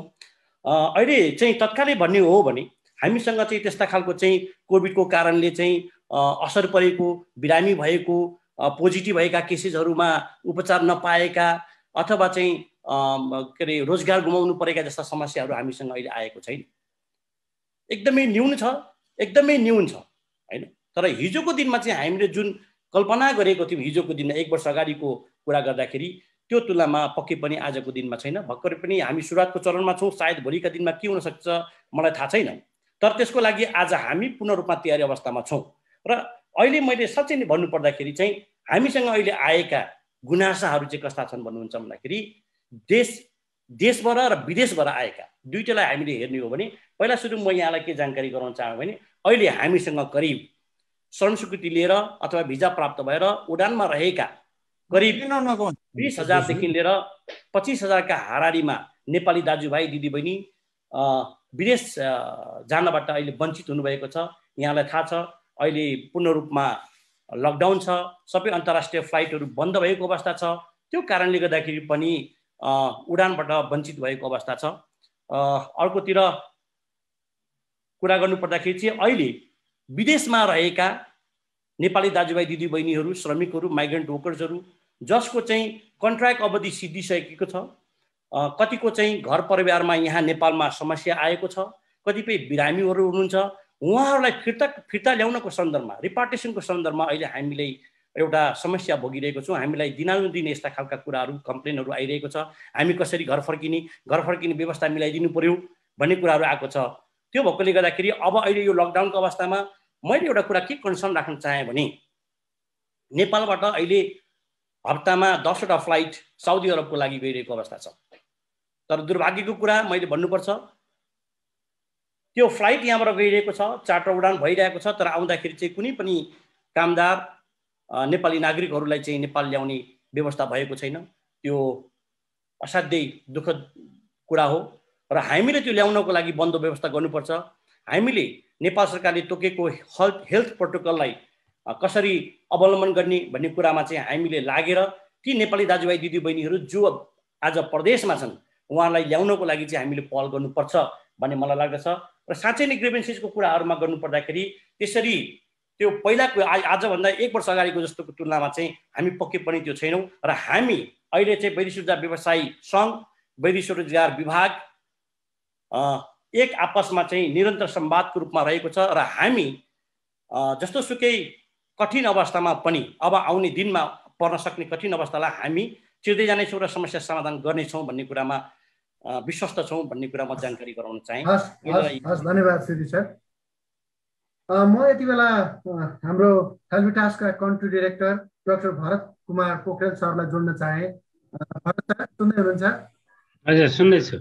भरत सर, हामी आज कोभिडका चुनौतीका विषयमा कुराकानी गरिरहेका छौँ। तपाईँहरू सेफर माइग्रेसनको विषयमा एकदमै लामो समयदेखि काम गरिराख्नु भएको छ। कोभिडले चुनौती मात्र ल्याइराखेको छ कि यसले अवसर पनि सृजना गरेको छ? भरत सर, के छ यसको चुनौती मात्र चाहन्छन् कि यसका केही अवसरहरू पनि आएको छ? तपाईँ यसलाई नजिकबाट निहालिराख्नु भएको छ, अध्ययन गरिराख्नु भएको छ, तपाईँको धारणा राय सुन्न चाहन्छु। राम्रो विषय उठान गर्नुभयो सरोजजी। अब म चाहिँ भन्छु यो अहिलेको कोभिड चाहिँ होल्ने संसारको लागि चाहिँ अवसर हो। कुनै पनि पेन्डेमिक, कुनै पनि सभ्यताको विकास धेरै जसो चाहिँ डिजास्टरबाटै सुरु हुन्छ। अमेरिका र युरोपको इतिहास हेर्नुभयो भने पनि जे जति इनोभेसन भए, जे जति अन्वेषणहरू भए, आविष्कारहरू भए, त्यहाँ चाहिँ प्लेगले मान्छे मरेपछि 75% मान्छे मरेपछि युरोप सेफ कि अमेरिका सेफ भनेर मान्छेहरूको त्यो माइग्रेसन हुने भयो। त्यसपछि त्यहाँ इनोभेसन सुरु भएको पानी जहाजदेखिको इतिहास तपाईँले हेर्नुहुन्छ भने।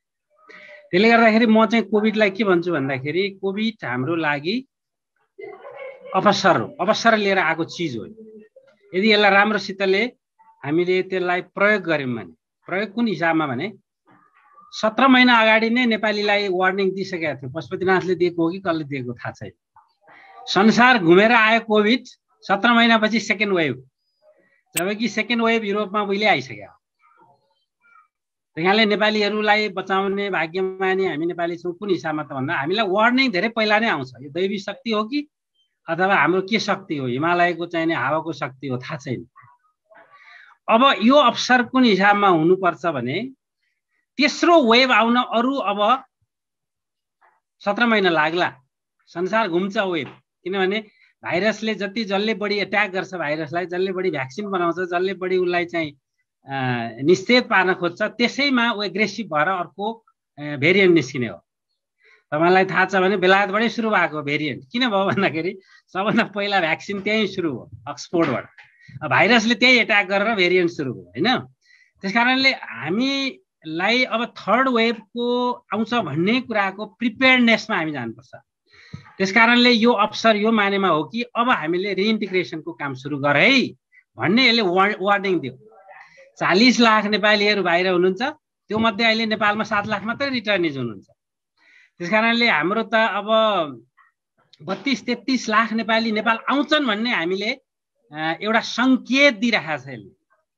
अहिले चाहिँ महामहिमज्यूहरूले अरू हाम्रो चाहिँ ओमजीले सबैले भन्दाखेरि त्यहाँको स्थिति काली लाग्दैछ अहिलेको अवस्था। तर त्यो स्थिति काली लाग्दो किन होइन भने त्यसले वार्निङ दिएको छ। वार्निङ के दिएको छ भने योभन्दा काली लाग्दो स्थिति अब प्यालेस्टाइन र इजरायलको लडाइँको चाहिने अहिले त खालि केवल यो टेम्पोररी यो चाहिँ सिजफायर मात्रै हो होइन।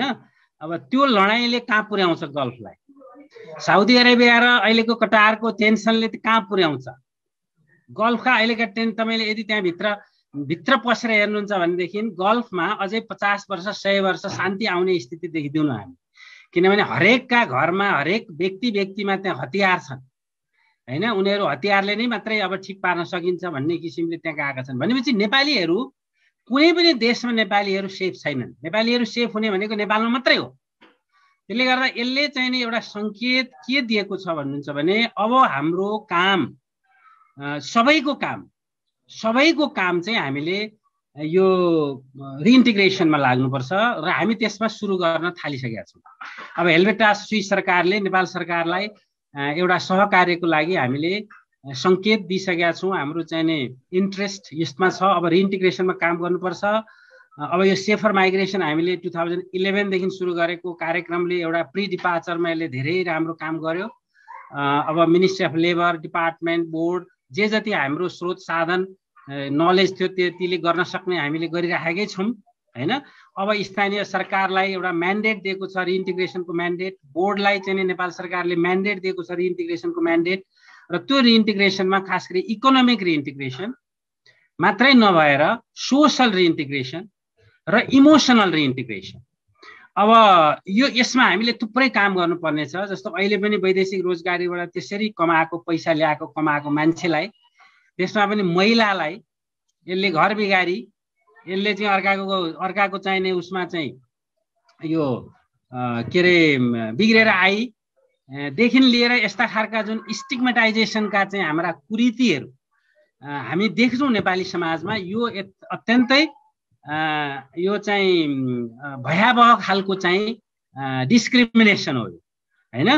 त्यही अनुसार चाहिँ अब हामीले इमोसनल रिइन्टिग्रेसनमा, फ्यामिली रिइन्टिग्रेसनमा र इकोनोमिक रिइन्टिग्रेसनमा काम सुरु गर्नुपर्छ। र यसका लागि यो ठुलो अवसर हो।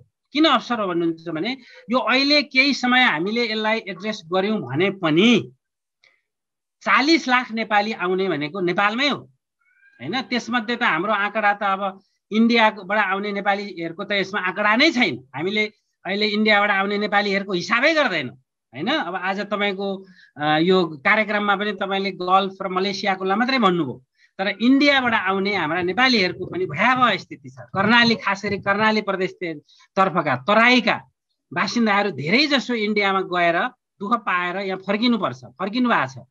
त्यस कारणले अब हामीले गर्नुपर्ने चाहिँ इकोनोमिक, सोसल र इमोसनल रिइन्टिग्रेसनका कामहरू थुप्रै छन्।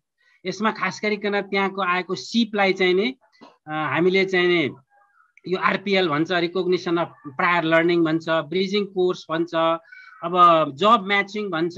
त्यसमा थुप्रै रिइन्टिग्रेसनका विधिहरू छन्। त्यो विधि चाहिँ हामीले बङ्गलादेश, फिलिपिन्स, श्रीलङ्काबाट सिकेर हामीले त्यो काम सुरु गर्नुपर्छ। त्यस कारणले म के भन्छु भने कोभिड हाम्रा लागि ठुलो अवसर हो र यो वार्निङ हो। र थर्ड वेभ पनि आउँछ, गल्फमा लडाइँ हुन्छ, नेपालीहरू फर्किनु पर्छ, फर्किन्छन् त्यसका लागि हामी तयारी हौँ। हस् डाक्टर भरत, मैले हजुरलाई यहीँनिर रोक्न चाहेँ, म फेरि पनि हजुरकोमा आउँछु। अहिले भरत सरले उठाउनु भएको एउटा महत्त्वपूर्ण विषय, म महामहिम राजदूत उदयराज पाण्डेतर्फ जान चाहेँ। उदय सर, अब अहिलेसम्म त त्यस्तो महामारी आइसकेको अवस्था छैन, विशेष गरी मलेसिया लगायत खाडी मुलुकमा त्यो खालको महामारी देखिया छैन, नआओस् भन्ने अपेक्षा पनि गरिन्छ। तर डाक्टरहरू, स्वास्थ्य विज्ञहरू अथवा विभिन्न विज्ञहरूले बताइरहेछन् कि 3rd 4th 5th वेभ आउँछ र यो भयावह रूप लिन्छ भन्ने खालका आँकडाहरू अथवा सूचनाहरू पनि आइरहेको अवस्था छ। यदि भारतमा जस्तै गरेर एउटा खालको ठुलो भयावह स्थिति आयो भने नेपालको अर्थतन्त्र धानिराखेको रेमिटेन्समा कस्तो असर पर्ला र नेपाली श्रम बजार कता जाला? तपाईँ त्यहाँ बसेर एकदम अब्जर्भ गरिराख्नु भएको छ, यसमा तपाईँको धारणा जान्न चाहे सर मैले। अब पहिलो कुरा त म कुनै स्वास्थ्य विज्ञ पनि होइन, त्यस्तो खालको वैज्ञानिक पनि होइन, त्यसैले यो विषयमा मैले कतिवटा वेब आउँछ कसरी आउँछ भनेर भन्नु हुँदैन। मेरो जानकारी भन्दा बाहिरको कुरा बोल्नु मैले उचित ठान्दिनँ। अनि दोस्रो कुरा, यो अनुमानको रूपमा 40 लाख नेपाली चाहिँ भारत बाहिर काम गर्छन् भन्ने कुरा बिल्कुल गलत हो। चाहिँ मेरो अध्ययनले म भनिदिन्छु, म्याक्सिमम 15 देखि 17 लाख नेपाली मात्रै रोजगारीको लागि अहिले भारतभन्दा बाहिर अरू देशमा छन्। यो कुरा तपाईहरुले अध्ययन गर्नुहोस्। त्यसकारण यो कुन जमानाको डाटा, कति नेपाली इमिग्रेसनबाट पास भयो भन्ने चाहिँ जोड्दै जाने, कति फर्किने भन्ने चाहिँ रेकर्ड नराखेर बोल्ने, यो कुरालाई छोड्दिउँ अबदेखि। अब तेस्रो कुरा, म जहिले पनि के पक्षमा हुँ भने सकेसम्म बढी नेपालीहरू आफ्नो देशभित्र रहनुपर्छ, आफ्नो देशभित्र हामीले रोजगारी सिर्जना गर्नुपर्छ र उहाँहरूले आफ्नै देशभित्र श्रम गरेर सिर्जना गर्नुपर्छ भन्ने मेरो निरन्तरको जोड हो। र यो अर्थमा मात्रै म के यो कोभिडलाई पोजिटिभ लिन्छु त भन्दा यसले धेरै नेपालीहरूलाई अहिले आफ्नो घर जान चाहिँ यसले मद्दत गर्यो। जस्तो मलेसियाको म केस स्टडी भन्छु। मलेसियामा यदि तपाईँ 2015 को कुरा गर्नुहुन्छ भने झन्डै 7 लाख नेपालीहरू यहाँ थियो 2015 मा। आजको कुरा गर्नुहुन्छ भने 2 लाख मात्रै नेपालीहरू छन्। म आएको यहाँ यो तेस्रो वर्ष हुँदैछ, यो बीचमा करिब 1.5 लाख नेपालीहरू घर फर्किनु भयो मलेसियाबाट र नयाँ 59,000 मात्रै मलेसिया आउनुभयो। भन्नुको अर्थ के भने त्यो 1 लाख नेपाली यदि अरू कुनै देश गएको छैनन् भने तिनीहरू नेपालमा छन्। नेपालमा यस कारण छन् कि तिनीहरूले नेपालमा केही गरेर म बस्न सक्छु भन्ने कारणले छन्। त्यो हिसाबले त्यो राम्रो सङ्केत म मान्छु। र जति धेरै नेपालीहरू जो सामान्य मजदुरको रूपमा, जेनरल वर्करको रूपमा बाहिर जानुभएको छ, उहाँहरूको जति ठुलो सङ्ख्या देशमा फर्किन्छ त्यो देशको लागि राम्रो। तर यसको सँगसँगै म के भन्छु भने कुनै नेपालीहरू म्यानेजरियल पोस्टमा जानुभएको छ, उहाँहरू चाहिँ राम्रो एउटा चाहिँ प्राविधिक जनशक्तिको रूपमा बाहिर काम गरिरहनु भएको छ, उहाँहरूले त्यही सङ्घर्ष गरेर पनि आफ्नो परिवारलाई रेमिटेन्स पठाउनुहुन्छ भने त्यो राम्रो कुरा हो। तर एउटा कुरा तपाईँले अहिले ख्याल गर्नुहोस्, यो बिचमा यो 1.5 वर्षको कुरालाई क्यालकुलेसन गरेर हेर्नुहोस्, कति नेपाली बाहिरबाट घर फर्के र कति बाहिर गए, त्यो बिचको ग्यापलाई हेरेर रेमिटेन्स चाहिँ किन कम भएन त एनालाइसिस गरेर हेर्नुहोस्। त्यसबाट मलाई के लाग्छ भने यसले हाम्रो नेपालीहरू जो सामान्य कामदारको रूपमा बाहिर जानुभएको थियो, जसले केही पुँजी लिएर नेपाल फर्केर आफ्नो देशमा केही गर्दै हुनुहुन्छ भने त्यो अर्थमा पोजिटिभ हो। तर म के भन्छु भने you always be aware of this wrong datas and don't try to play with this fake datas. यो कसले कुन इन्ट्रेस्टमा चाहिँ खेल्छ, 50 लाख बाहिर छ, 60 लाख बाहिर छ, यति लाख बाहिर छ, अनि वेब यसरी आउँछ, यस्तो हुन्छ यस्तो हुन्छ। सो प्लिज यसलाई चाहिँ अलिकति वस्तुवादी भएर हेरौँ। धन्यवाद। हस् महामहिम राजदूत, यहाँलाई धन्यवाद। मैले महामहिम राजदूत डाक्टर महेन्द्र सरतर्फ जान चाहेँ। यो अहिले हामीले यही विषयमै रहने भयौँ। अर्थतन्त्र र रेमिटेन्समा यो कोभिडको असर कस्तो रहला त्यसैमा सानो टिप्पणी सुन्न चाहे।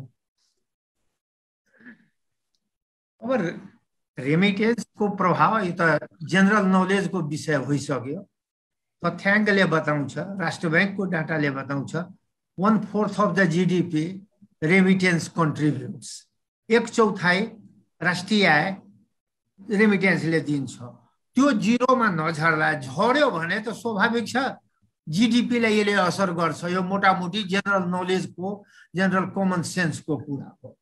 रह्यो कुरा कि अब म हेर्छु अहिले नै यो परिकल्पना गर्नु कि रोग भयावह हुन्छ र मान्छे आउँदैन, रेमिटेन्स घट्छ भने त्यो कल्पना भन्दा बाहिरको कुरा हो। सबैभन्दा विकराल रूप त मनोवैज्ञानिक रूपमा एउटा हररको रूपमा आएको पोहोर हो। अहिलेको सेकेन्ड फेजको intensity, ferocity is very high, त्यो म मान्दछु। बरु एकदमै चाहिँ त्यो क्रोधी टाइपको हो यसको क्यारेक्टर देखिएको छ कोभिडको सेकेन्ड फेजको। तर डर त चाहिँ पहिलो फेजमा थियो। त्यो बेला पनि हामी हेर्यौँ सबै नेपाली फर्केर आउँछ यस्तै तथ्याङ्क हामी गर्न थाल्यौँ। तर हामीले एकदमै तथ्याङ्क थियो। हामीले भनेको यहाँभन्दा 3.5 लाख व्यक्ति मध्ये, कामदार मध्ये 20 लाख भन्दा बढी, 20,000 भन्दा बढी जाँदैन, गयो 18,000। त्यसैले अहिले पनि यो कोभिडले गर्दा हामी फर्केर घर जान्छौँ भने म भन्छु अहिले पनि Covid is not a panic for Nepali कामदार। नेपाली कामदार कोभिडबाट तर्सेकै होइन। जो जहाँ छ दे आर फिलिङ सेफ हो। घर जान चाहन्छु, त्यो त नर्मल पिरियडमा पनि व्यक्ति घर जान चाहन्छ। तर तर्सेर यहाँबाट भाग्न कोही पनि जान चाहँदैन, कारण उसले कम्पेयर गर्छ। नेपालमा अहिले कोलाहल छ, साउदीमा कोलाहल छैन, विदेश अन्य कुनै ठाउँमा कोलाहल छैन इन कम्पेरिजन टु नेपाल हो, इन्डियामा छ। तर त्यसले गर्दा नेपाली लेबर कोभिडले गर्दा फर्केर जान्छ, कम हुन्छ रेमिटेन्स। म नि अहिले हेर्छु नि, हाम्रो 1 महिनामा म यही हेर्दै थिएँ कि हाम्रो रेभिन्यू कलेक्सन मात्रै दूतावासमा कति छ भने 7,67,630, झन्डै 3.25 करोड रुपियाँ हामीले 1 महिनामा पठाइरहेका छौँ। एभरेज 2.5 करोड 3 करोड त दूतावासले रेभिन्यू कलेक्सन गर्छ, बाँकी लेबरले आफ्नो पैसा पठाउँछ, रेमिटेन्स जान्छ, अर्कै कुरा हो। तर कुरा के हो भने रेमिटेन्सको दुनियाँको सिद्धान्तले बताउँछ कि यो एउटा डिजिज हो, यो डिजिज हो, यो बिमारी हो, यो उपचार होइन। हामी जति दिनसम्म रेमिटेन्समा भर पर्छौँ त्यति दिनसम्म अर्थलाई, नेपाली अर्थव्यवस्थालाई उभो लगाउन गाह्रो हुन्छ। त्यसैले रोजगारको सिर्जना स्वदेशमै गर्नुपर्छ। रोजगारको सिर्जना त्यही भयो भने आम्दानी घरभित्रै रहन्छ। यहाँ हेरौँ न, रेमिटेन्स पुँजी निर्माणमा त साथ दिँदैन नि, हातमुख जोड्नमा नै लेबरलाई दिइरहेको छ। मेरै गाउँको, हजुरकै गाउँको होला, 50% फ्यामिली रेमिटेन्स पठाउँछ। त्यो रेमिटेन्स कहाँ जान्छ? आउनु बित्तिकै उसले चाहिँ घराडी किन्छ, खानपिनमा, फुडमा खर्च गर्छ, मकान बनाउँछ। आखिर मकान बनायो भने त्यो पैसा कहाँ? इटा किन्यो, इटाको कालीगर इन्डिया छ, सिमेन्टी धेरै जसो इन्डियाबाट आउँछ, कालीगर इन्डिया, र मेटेरियल्स, कन्स्ट्रक्सन मेटेरियल्स इन्डिया भने पैसा त यहाँ बसेन नि। खाद्य पदार्थ फ्रम इन्डिया एन्ड चाइना, हामी त चाइना र इन्डियाको लागि रेमिटेन्सको पैसा जम्मा गर्दैछौँ। जबसम्म रेमिटेन्सलाई तपाईँले पुँजीमा कन्भर्ट गर्न सक्नुहुन्न तबसम्म मुलुक उभो लाग्दैन रेमिटेन्सबाट। त्यसैले रेमिटेन्स बढ्यो या घट्यो त्यो महत्त्वपूर्ण होइन। रेमिटेन्सलाई how we are going to use it, how we are using it, हामी यसलाई कसरी प्रयोग गर्दैछौँ। उत्पादनमूलक सेक्टरमा खर्च गर्दैछौँ कि कन्जम्सन सेक्टरमा? अहिलेको तथ्याङ्कले बताउँछ, अब कति हो क्वान्टिफाई म गर्न सक्दिनँ, तर अधिकांश चाहिँ त्यो खर्च उपभोगमा भइरहेको छ, झन्डै 90% होला। पुँजी निर्माणमा पनि छ। त्यसैले कोभिडले गर्दा रेमिटेन्समा च्यालेन्ज म अहिले देख्दिनँ। पहिलाको कोभिड त विदाउट मेडिसिन थियो, विदाउट भ्याक्सिन थियो। पहिलाको भ्याक्सिन, फर्स्ट चरण of vaccine caught us unprepared, all of sudden अपरझट आयो। अहिले त अपरझट होइन, नियोजित भन्नुभयो हेलिपेसका प्रमुखजीले। त्यो त वार्निङ 1 वर्ष पहिला आयो नि, अहिले त वार्निङ आइरहेको छ। फर्स्ट फेज होइन, सेकेन्ड आउँछ रे, थर्ड आउँछ रे, र भ्याक्सिन पनि तयार भइरहेको छ। भ्याक्सिन त अहिले पनि हरेक ग्यारेन्टीमा एउटा ग्यारेन्टी त भ्याक्सिन हो नि। यहाँ हरेकलाई चाहिँ जो कम्पलसरी हो, whether Saudi or non Saudi, vaccine mandatory बनाइएको छ, दिइरहेको छ। We are safe here. त्यसैले जहाँ छ विदेशमा नेपालभन्दा बेटर पोजिसनमा छन्, बेटर हेल्थ केयर सिस्टममा छन्। यो कोभिडले यो मामलामा प्रभाव पार्दैन। नेपालमा रोजगारीको अभाव, स्वास्थ्य सेवाको कमी र स्वदेश विदेशमा जस्तो सुकै होस् रोजगारीको उपस्थिति र उपचारको उपलब्धिले कोभिडले हामीलाई प्रभावित पार्छ रेमिटेन्समा भन्ने मान्यतामा अझै मैले चिन्तन आफ्नो लैजानुपर्छ। तत्काल म यसलाई डाक्टर महेन्द्र राजपूत, मैले यहाँनिर रोकेँ तपाईँको महत्त्वपूर्ण भनाइको लागि। म फेरि पनि हजुरकोमा आउँछु। म यही प्रश्न नेपाल वैदेशिक रोजगार सङ्घका महासचिव सुजित सरलाई गर्न चाहन्छु। यो महामारीले रेमिटेन्स र अर्थतन्त्रमा केही प्रभाव पार्छ कि पार्दैन? सुजित सरको छोटो भनाइ सुन्न चाहे। सुजित सर, हामीले महामहिम राजदूतको दुवैजना राजदूतको भनाइ सुन्यौँ कि अहिले यो महामारीले चाहिँ त्यसले रेभिन्यू र रेमिटेन्स र अर्थतन्त्रमा खासै प्रभाव पर्दैन, हामीले केही विशेष सावधानी अप्नायौँ भन्ने खालको भनाइ आयो।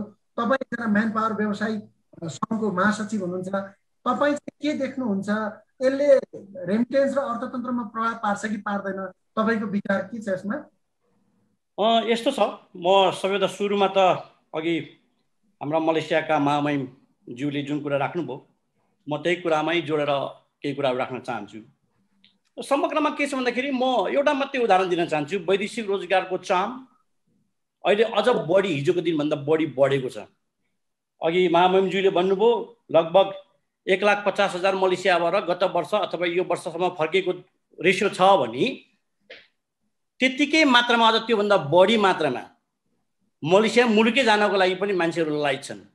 यहाँको जानकारीको लागि इभन महामहिमज्यूलाई पनि मैले के अनुरोध गर्न चाहेँ भन्दाखेरि एभ्री इयर, प्रत्येक वर्ष यो वैदेशिक रोजगारको श्रम बजारमा करिब 5 लाख युवा युवतीहरू, बेरोजगार युवा युवतीहरू श्रम बजारमा प्रवेश गर्छन्। अहिले हामी कोभिड-19 को महामारीको चपेटमा परेको यो दोस्रो वर्ष हुँदैछ। यु क्यान इजिली क्यालकुलेट कति नम्बरमा अहिले वैदेशिक रोजगारको लागि चाहिँ मान्छेहरू विदेश जानको लागि बसेका छन् भनेर। अहिले यहाँको जानकारीको लागि यो कोभिड पछि भर्खरै हामीसँग लगभग सबै मुलुकको मागपत्रलाई हेर्ने हो भने करिब हामीसँग लगभग 1,17,000 को हाराहारीमा मागपत्र आएको छ भने हामीसँग दरखास्त परेको लगभग 4 लाख भन्दा बढी छन्। भन्नुको मतलब यो यसको अर्थ के हो त भन्दाखेरि देशमा बेरोजगार अहिले पनि यथास्थितिमै छ, कुनै रोजगारको सिर्जना भएको अवस्था छैन। त्यो भएकोले गर्दाखेरि नै हामीले रोजगारको निमित्त वैदेशिक रोजगारमा जानको लागि मान्छेहरू बाध्य भएका छन्। यो नेपालमै रोजगार पाउने हो भने त मान्छे यहीँ रोजगार गर्थे होला, खुसीको कुरा हो होइन। त्यो कुरामा म जान चाहेन, म धेरै टिका टिप्पणी गर्न चाहिनँ। डाटाको कुराहरू सरकारले अहिलेसम्म कुनै डाटाहरू राखेका छैनन्। हामीसँग भएका डाटाले त्यही नै अङ्कित गर्छ। त्यो कुरामा म धेरै आर्ग्यु गर्न चाहन्न। तर प्रसङ्ग कहाँ रह्यो भन्दाखेरि वैदेशिक रोजगारले गरेका कन्ट्रिब्युसन्स, अब रेमिटेन्सको मापन के हुन्छ भन्दाखेरि अहिले गत महिना मात्रै नेपाल राष्ट्र ब्याङ्कले सार्वजनिक गरेको तथ्याङ्कलाई हामी हेर्ने हो भने हामीले अनुमान गरेको थियौँ अथवा सरकारले अनुमान गरेको थियो होला, विभिन्न विज्ञहरूले अनुमान गरेको थियो होला कि अब रेमिटेन्समा धेरै ठुलो गिरावट आउँछ। म यहाँलाई जानकारी गर्न चाहूँ, गत महिना मात्रै राष्ट्र ब्याङ्कले सार्वजनिक गरेको तथ्याङ्क अनुसार रेमिटेन्समा 1.7% मात्रै गिरावट छ। भन्नुको मतलब वैदेशिक रोजगारमा गएका नेपाली दाजुभाइ दिदीबहिनीहरूले अहिले पनि रेमिटेन्स कन्टिन्युसली पठाइरहेको अवस्था छ।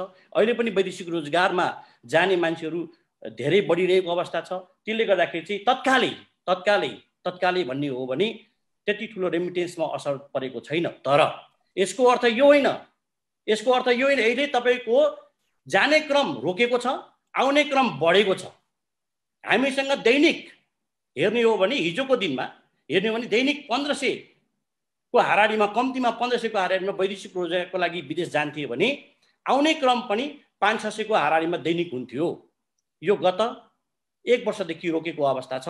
अस्ति भर्खरै हामीले थोरै मान्छे मात्रै वैदेशिक रोजगारको लागि गएको अवस्था छ भनेपछि रेसियो के छ त? अब बेरोजगार कति छ त? अब अस्ति भर्खरै नेपाल सरकारले इभन नेपाल सरकार विभिन्न निकायहरूले सार्वजनिक गरेको मलाई जहाँसम्म लाग्छ श्रम तथा सामाजिक सुरक्षा मन्त्रालयले आफैले सार्वजनिक गरेको डाटा पनि हामी हेर्नु लगभग 12 लाखको आधारमा वैदेशिक रोजगार बेरोजगार युवा युवतीहरू नेपाल श्रम बजारमा छन् अहिले पनि। भनेपछि यिनीहरूको सेटलमेन्ट के हो त? हामी सेटलमेन्ट दिन किन गरिरहेका छौँ?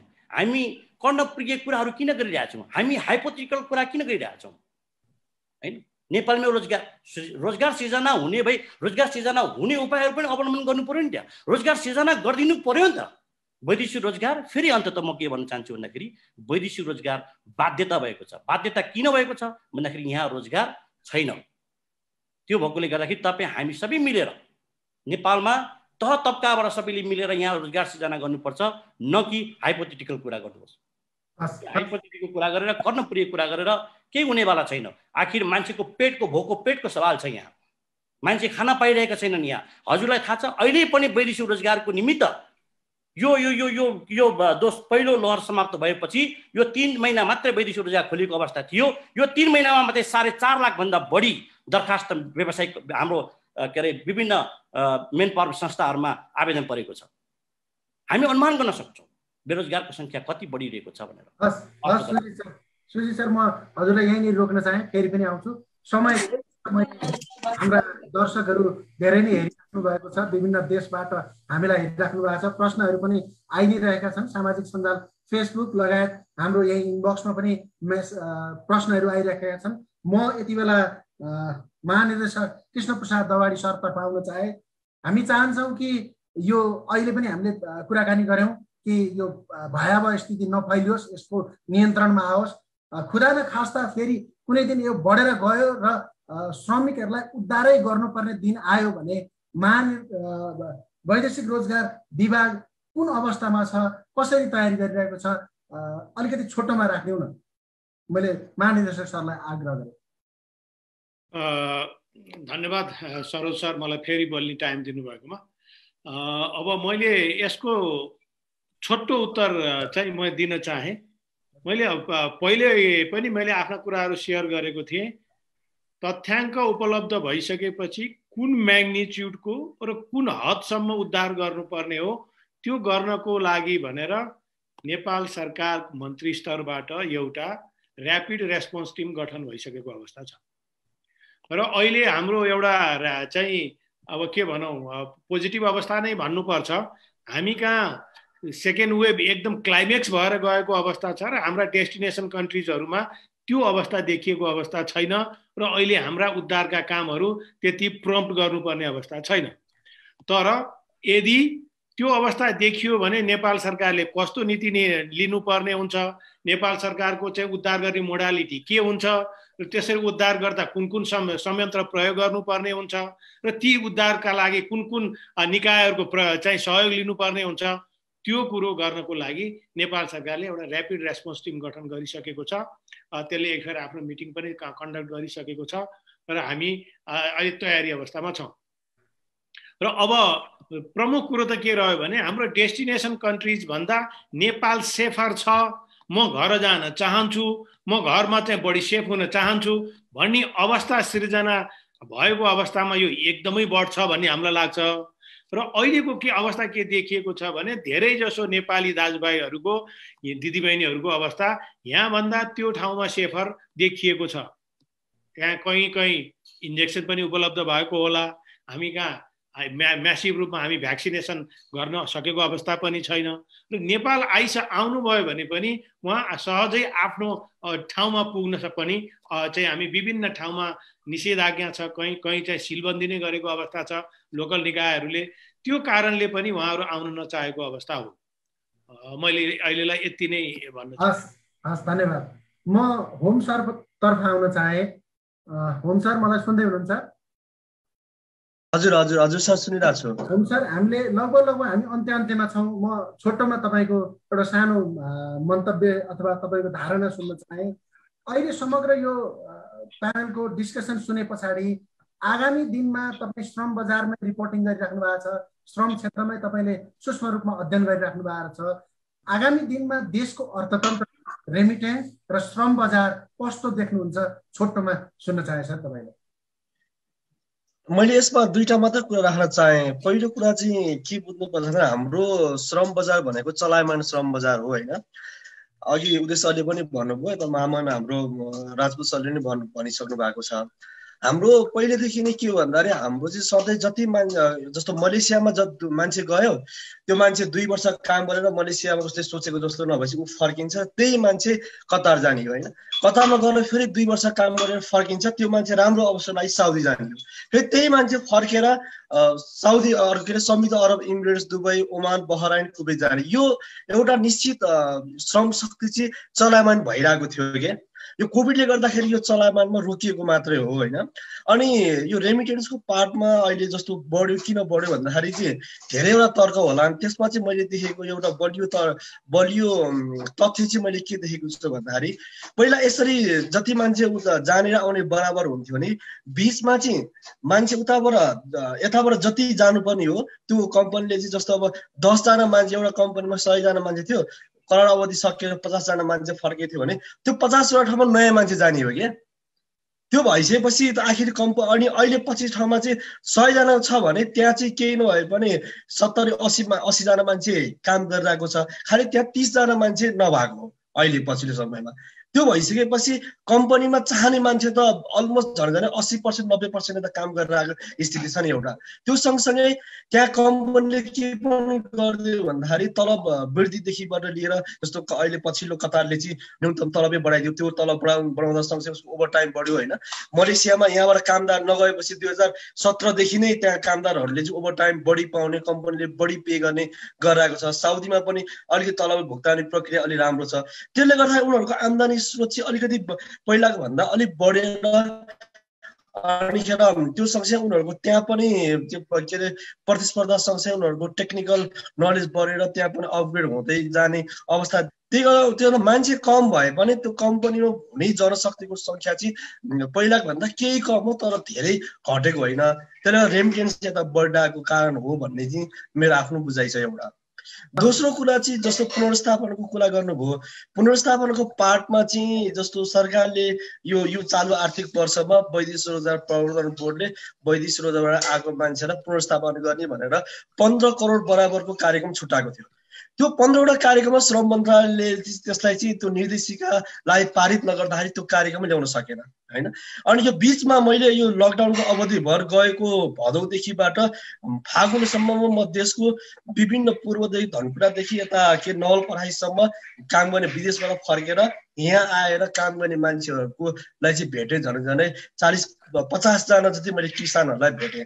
उहाँहरूले उताबाट कमाएर यता ल्याएर बचत गरेको पैसा चाहिँ कृषिमा, विशेष गरी कृषिमा लगानी गरेको देखेँ। तर त्यो कृषिमा चाहिँ कस्तो भन्दाखेरि सबैजना फेलर भएको देखियो कि उल्टो चाहिँ त्यत्रो 8-10 वर्ष काम गरेर जम्मा गरेको पैसा यहाँ चाहिँ सही कार्यक्रम नहुने, त्यो कृषि सम्बन्धी प्र्याक्टिकल त्यसलाई व्यवसायिक उद्देश्यले चाहिँ लैजान नसक्ने गर्दाखेरि झन् चाहिँ कामदारहरू चाहिँ आफूले कमाएको पैसा पनि गुमाइरहेको अवस्था चाहिँ यहाँ आएर झन् फेलर भएको अवस्थादेखि चाहिँ उनीहरू चाहिँ यता नेपालमै बस्नको लागि चाहिँ अब नैरिश्यता हुने, उनीहरू फेरि वैदेशिक रोजगारमै जानुपर्ने जुन बाध्यकारी अवस्था देखिरहेको छ। त्यसले गर्दाखेरि यो पुनर्स्थापना कार्यक्रममै सरकारले चाहिँ अलि व्यवस्थित ढङ्गले अलिकति त्यो फेल नहुने खालको कार्यक्रम चाहिँ ल्याउनुपर्छ कि भन्ने चाहिँ मैले देखेको छु। हस्, धन्यवाद होम सर। हामी लगभग कार्यक्रमको अन्त्यमा छौँ। केही प्रश्नहरू पनि छन्, म छोटोमा केही प्रश्नहरू पनि लिन चाहन्छु। अन्त्यमा म भरत सरतर्फ फर्किन चाहे। भरत सर, मलाई सुन्दै हुनुहुन्छ? हजुर सुन्दैछु।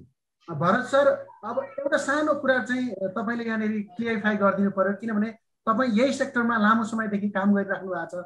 वास्तवमा वैदेशिक रोजगारमा गएका श्रमिकको सङ्ख्या कति छ? किन एनजिओ आइएनजिओहरूले चाहिँ यो फेक डाटामा खेलिराखेको छ? अब यो प्रश्न तपाईँतर्फ तेर्स्याएँ सर मैले। अब यो चाहिँ महामहिमजीले चाहिँ श्रम मन्त्रालयको माइग्रेसन रिपोर्ट हेर्दा राम्रो हुन्छ। त्यसमा चाहिँ नि त्यसको आँकडा हो यो। त्यसले चाहिँ नि कसरी राखेको होला भने 40,000ले चाहिँ संस्वीकृति लिएका छन्, 40 लाखले, र त्यो 40 लाख संस्वीकृति लिने मध्ये जुन उहाँले अघि भौमजीले पनि भन्नुभयो त्यो चाहिँ टाउको गन्ने भन्दा पनि संस्वीकृति लिनेको सङ्ख्या 40 लाखै हो। त्यो चाहिँ अब यहाँ संस्वीकृति दिने निकायले दिएको डेटा हो। राष्ट्र ब्याङ्कमा पनि त्यो भेरिफाई भएको छ र त्यसमा 7 लाख चाहिँ रिटर्निजहरू छन् भनेर त्यो पनि श्रम मन्त्रालयले निकालेको माइग्रेसन रिपोर्टकै डेटा हो। त्यसले गर्दा यो आइएनजिओ एनजिओ विदेशीलाई गाली गर्ने कुनै पनि यसमा मैले अर्थ देख्दिनँ। यो चाहिँ श्रम मन्त्रालयले माइग्रेसन रिपोर्ट निकालेको रिपोर्टलाई कोट गर्ने हो हामीले। अब त्यो रिपोर्ट कति अथेन्टिक छ भन्ने कुरा त नेपाल सरकारलाई सोध्नु पर्यो। हजुर डी साहब, म अलिकति यस विषयमा अलिकति बोल्न चाहे है। सरोज सर, मैले अलिकति टाइम मागेँ। यो के हो भने नि, अब यसलाई तथ्याङ्क नभनौँ, यसलाई आँकडा भनौँ। आँकडा चाहिँ के हो भने यहाँभन्दा अगाडि हामीसँग केवल श्रम मन्त्रालयले श्रम स्वीकृति दिएर बाहिर पठाएको मात्र रेकर्ड थियो र त्यसलाई त्यो देशभित्र चाहिँ भित्रिँदा अथवा इमिग्रेसनबाट भित्र हुँदा कति मान्छे भित्रिए त्यो त डिडक्ट गर्नु पर्यो नि। त्यो डिडक्ट गर्ने हामीसँग मेकानिजम थिएन।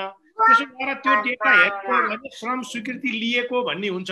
र यसको मतलब यो होइन कि त्यति नेट कामदारहरू अहिले विदेशमा छन् अथवा चाहिँ त्यति डायस्पोरा छन् भन्ने होइन। यसलाई चाहिँ अलिकति करेक्सन गर्नुपर्छ र अहिले हामीले यो प्रयास सुरुवात गरेका छौँ। अब अहिले हामीले इमिग्रेसनसँग यसलाई एमएसलाई टाइअप गरेर अब विदेशमा गएको कामदार त्यो पासपोर्ट लिएर नेपालभित्र भित्रिसकेपछि त्यसको डेटा अब हाम्रो चाहिँ डेटा ब्याङ्कमा आएर जम्मा हुन्छ। मलाई लाग्छ यसको 3-4 अब तेस्रो चौथो वर्षमा चाहिँ हामीसँग नेट नेपालीका बाहिर कति छन् भन्ने कुरा आउन सजिलो होला। मैले यति चाहिँ एड गर्न चाहेँ।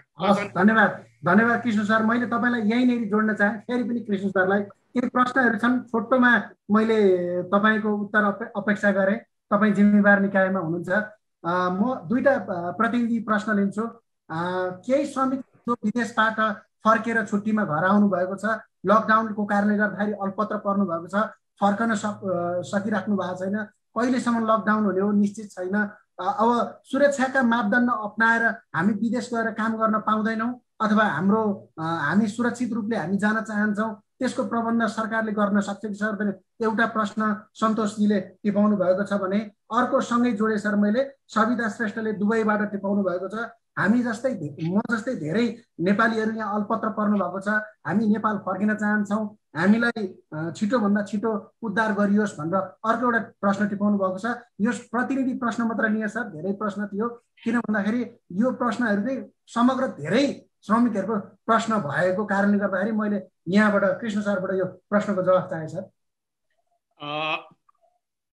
धन्यवाद सरोज सर। म पहिलो चाहिँ यो वैदेशिक रोजगारमा जानलाई सहजताको कुराकानी जुन प्रश्न छ योसँग सम्बन्धित प्रश्न। अब अहिले नेपाल सरकारको निर्णयबाट कुनै पनि शेड्युल फ्लाइट उडान भएको अवस्था छैन। तर अहिले के देखिएको छ भने चार्टर गरेर चाहिँ प्लेनहरू आउने जाने गरिराखेका छन् र राहत सामग्रीहरू लिएर आउने जाने गरिराखेको अवस्था छ। र यदि हाम्रो प्रश्नकर्ता यहाँ काठमाडौँतिर कतै हुनुहुन्छ, अब म यसको लागि तपाईँ बाहिर हुनुहुन्छ भने त्यो कतिको सम्भावना? ललितपुरबाट सन्तोषजीले सोध्नु भएको छ सर। कहाँबाट?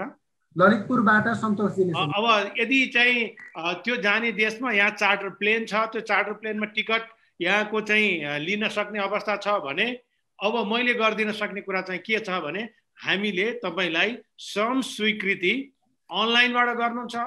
ओके, र अनलाइन गर्दा तपाईँलाई केही प्रब्लम छ भने हामीलाई कमसेकम 1 दिन अगाडि चाहिँ सूचना दिनुभयो भने हामी सशरीर उपस्थित भएर हेल्थ प्रोटोकल पालना गरेर पनि तपाईँलाई श्रम स्वीकृति उपलब्ध गराइदिने हामी प्रयास गर्छौँ। नम्बर 1।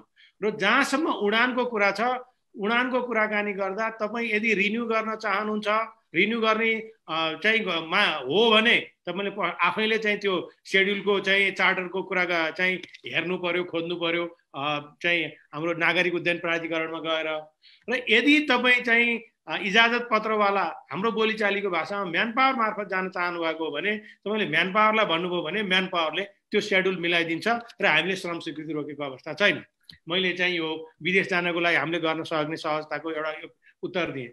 अब जहाँसम्म उद्धारको प्रश्न छ, युएईबाट हाम्रो एकजना बहिनीले गर्नुभएको रहेछ, तपाईँले नजिकको दूतावासमा यी कुराहरू कन्सल्ट गर्नुहोस् र दूतावास मार्फत चाहिँ हामी कहाँ यो आउन सक्यो भने हामी तपाईँ जस्ता अरू मानिसहरूलाई उद्धार गर्नको लागि के गर्नुपर्छ, हामीले जुन ऱ्यापिड रेस्पोन्स टिम छ त्यो ऱ्यापिड रेस्पोन्स टिममा राखेर त्यो कुरा हामी सिसिएमसीमा फरवार्ड गर्छौँ। किनभने उद्धार गरेर ल्याउने लाने कुरो यो इन्टरनेसनलसँग जोडिएको हुन्छ। त्यस हुनाले नेपाल सरकारले यसलाई स्पेसल निर्णय गर्नुपर्छ। तर अहिलेसम्म त्यो सूचना हामी कहाँ आएको छैन। तपाईँले एउटा त्यहाँ हामीलाई सूचना दिनुभयो, यसको लागि म तपाईँलाई धन्यवाद पनि दिन्छु। र सम्भव हुन्छ भने यसलाई अनलाइन हाम्रो चाहिँ कल सेन्टरमा पठाइदिनु भयो भने म यसलाई चाहिँ रिफर राखेर तपाईँको समस्या समाधानको लागि प्रयास गर्न सक्छु। हस्, धन्यवाद। हस् कृष्ण सर, धन्यवाद। अहिले हामीलाई मैले यहाँनिर एउटा सानो सूचना पनि जारी गरिहालेँ। अहिले हामीलाई केशु थापा जनउद्धार मलेसियाका अध्यक्षले हेरिराख्नु भएको छ। अर्जुन घिमिरे केन्द्रीय अध्यक्ष नेपाली समाज, शङ्कर बहादुर पौडेल संरक्षक गैर आवासीय नेपाली सङ्घ, ईश्वर राई हिमाल टाइम्सका इन्चार्ज हुनुहुन्छ, उहाँहरू पनि यही प्रोग्राममा जोडिनु भएको छ। उहाँहरूलाई पनि अन्त्यमा म स्वागत गर्दै अब लगभग यो कार्यक्रमको अन्त्यमा हामी आइसकेका छौँ। आजका यो कार्यक्रमका प्रायोजक रोलिङ नेक्ससका चेयरम्यान, रोलिङ प्लान्सका चेयरम्यान अनुप जङ्गमलाई यो प्लेटफर्म फेरि उहाँतर्फ हस्तान्तरण गर्न चाहन्छु। सँगसँगै मेरो यो कार्यक्रमको दौरानमा केही त्रुटि भएको भए, बोलीको दौरानमा केही तयारीका क्रममा केही त्रुटि भएको भए दुई हात जोडेर क्षमा माग्न चाहन्छु। र तपाईँको संवाद र तपाईँको समय, तपाईँका विचार र धारणाका लागि धेरै धेरै धन्यवाद। फेरि पनि आगामी कार्यक्रमहरूमा तपाईँहरूले यसरी नै समय र संवादका लागि समय उपलब्ध गराउनुहुनेछ भन्ने विश्वास राख्दै म यो कार्यक्रमको सहजकर्ता सरोज दाहाल बिदा हुन चाहन्छु। हस्त नमस्कार। Okay, thank you so much. Firstly अब मैले मोडरेटरबाटै आभारी हुन चाहन्छु। पहिला so thank you so much to Saroj Dahal for the moderation role today, and thank you Sarojji for agreeing to do this. At the same time, I would also like to thank all the esteemed panel members. It was such a thought-provoking session, and I'm sure it was a good learning session for all. हामी सबैले र हामीले सुनेको र यो वेबिनारको त आजकल अब डिजिटल वर्ल्डमा फाइदा के छ भने आज प्रत्यक्ष हेर्ने भन्दा पनि यसको की टेकअवेज जब हामीले रिपोर्ट बनाउँछौँ र यो जब हामीले डिजिटल माध्यमहरुमा हाल्छौँ, जति बढीले हेर्नुहुन्छ त्यति नै यसको उपयोगिता उहाँहरूले लिन सक्नुहुन्छ।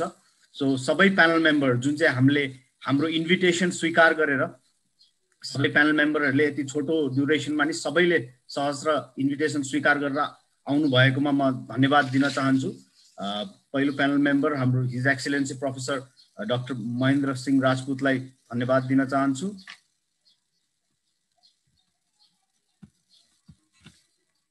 Likewise, His Excellency Udayaraj Pandey sir, thank you so much for your thoughts today. Thank you so much, Mr. Krishna Prasad Dawadi sir, Director General, Department of Foreign Employment. आफ्नो विचार र मन्तव्यको लागि र मैले यहाँबाट हेर्दा पनि सबभन्दा मुख्य जिम्मेवारी सेन्टरमा बसेर वैदेशिक रोजगार विभागको नै रहेको छ, चाहे त्यो इजाजत पत्र संस्थालाई समन्वयन गर्ने होस् वा विदेशमा रहेको कूटनीतिक नियोगलाई समन्वयन गर्ने एउटा मध्यस्थकर्तामा तपाई हुनु भएको हुनाले आउने दिनहरुको लागि पनि शुभकामना पनि दिन चाहन्छु। साथै doctor Bharat Kumar Pokhrel country director हेल्भिटासलाई पनि धन्यवाद दिन चाहन्छु र सुजित कुमार श्रेष्ठजी जनरल सेक्रेटरी नाफियालाई पनि धन्यवाद दिन चाहन्छु म र last but not the least Hom कार्कीज्यू पत्रकार कान्तिपुर डेलीलाई पनि यस सेसनको लागि धन्यवाद दिन चाहन्छु। र अन्त्यमा यस कार्यक्रमका आयोजक रोलिङ कर्मशील विदेश लाई पुनः धन्यवाद दिँदै र हामी सरकारवाला सरकारी निकायका पदाधिकारीहरू, गैर सरकारी संस्थाका व्यक्तिहरू, पत्रकार सबैको जमघट भएको हुनाले यसै परिस्थितिलाई चाहे कोभिडको बेलामा होस् वा कोभिड पछि पनि होस्, वैदेशिक रोजगारमा जान चाहने एस्पिरेन्ट वर्कर्स, करेन्ट वर्कर्स र रिटर्निङ वर्कर्सहरूको म्यानेजमेन्टकै लागि यो एप हामीले निकालेको हुनाले यसमा सबै विशेष गरी कामदारलाई त यो जरुरी छँदैछ, तर अरू संघ संस्थाका पदाधिकारी र सबैलाई पनि यो जरुरी भएको हुनाले यो एप डाउनलोड गरी हेरी आफ्नो विचारहरू हामीलाई र सजेसन्सहरू हामीलाई दिन सक्नुहुन्छ। र यस कार्यक्रमको अन्त्यमा हामीले एउटा ई टोकन अफ अप्रिसिएसन को कार्यक्रम राखेका छौँ। अब केही समय मात्र लिनेछु म। पहिलो token of E token of appreciation को लागि म पुरै पढेर सुनाउने छु। Certification of appreciation presented to His Excellency Professor Dr. Mahendra Prasad Singh Rajput, Ambassador, Nepal Embassy, Saudi Arabia, for the contribution in webinar on COVID Vaideshik Rozgar ma rahekaharuko chunauti as a panelist. May 24, 2021, signed by Anup Jangam, Executive Chairman, Lokendra Singh, Vice President, Rolling Karmashil Bidesh, Saroj Dahal, Administrative Head, orthorozgar.com. धन्यवाद. Thank you, sir. त्यससँगै म token of appreciation दिन गइरहेको छु हिज एक्सेलेन्सी उदयराज पाण्डे सरलाई.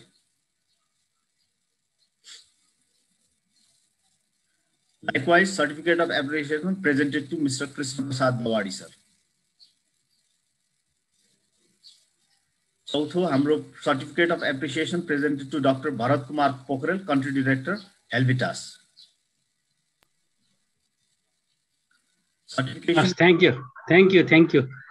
अनुपजी, अब मेरो चाहिँ अझै पनि मेरो कन्भिक्सन चाहिँ के छ भने अबको हाम्रो ओरिएन्टेसन चाहिँ हाम्रो रिइन्टिग्रेसनमै हुनुपर्छ र एउटा त्यो पनि यहाँले चाहिँ आयोजना गर्नुभयो भने टाइमली हुन्छ जस्तो मलाई लाग्छ. त्यसले गर्दा यहाँलाई चाहिँ अग्रिम शुभकामना छ. हजुर, धन्यवाद सर. अब यही क्रममा हाम्रो अन्तिम चाहिँ सेकेन्ड सर्टिफिकेट अफ एप्रिसिएसनको क्रममा होम कार्कीजी, जर्नलिस्ट, कान्तिपुर डेलीलाई पनि म यो सर्टिफिकेट अफ एप्रिसिएसनका साथै धन्यवाद पनि दिन चाहन्छु.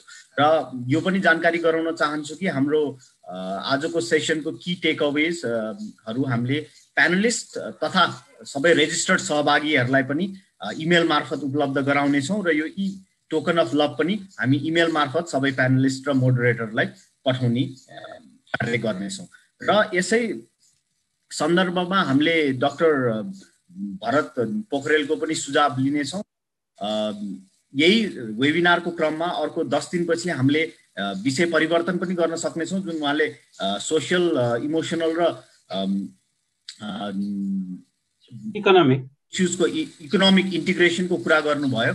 त्यसमा अथवा वैदेशिक रोजगारको आर्थिक तथा स्वास्थ्यको संरक्षणको रोडम्याप नै गर्ने क्रममा हामी अर्को बुधबारको लागि हामी तयार भइरहेका छौँ र त्यसको पनि सबै प्यानल मेम्बर त्यसमा उपस्थित नभए तापनि हामी त्यसको की फाइन्डिङ्सहरू पनि यहाँहरूलाई उपलब्ध गराउने छौँ.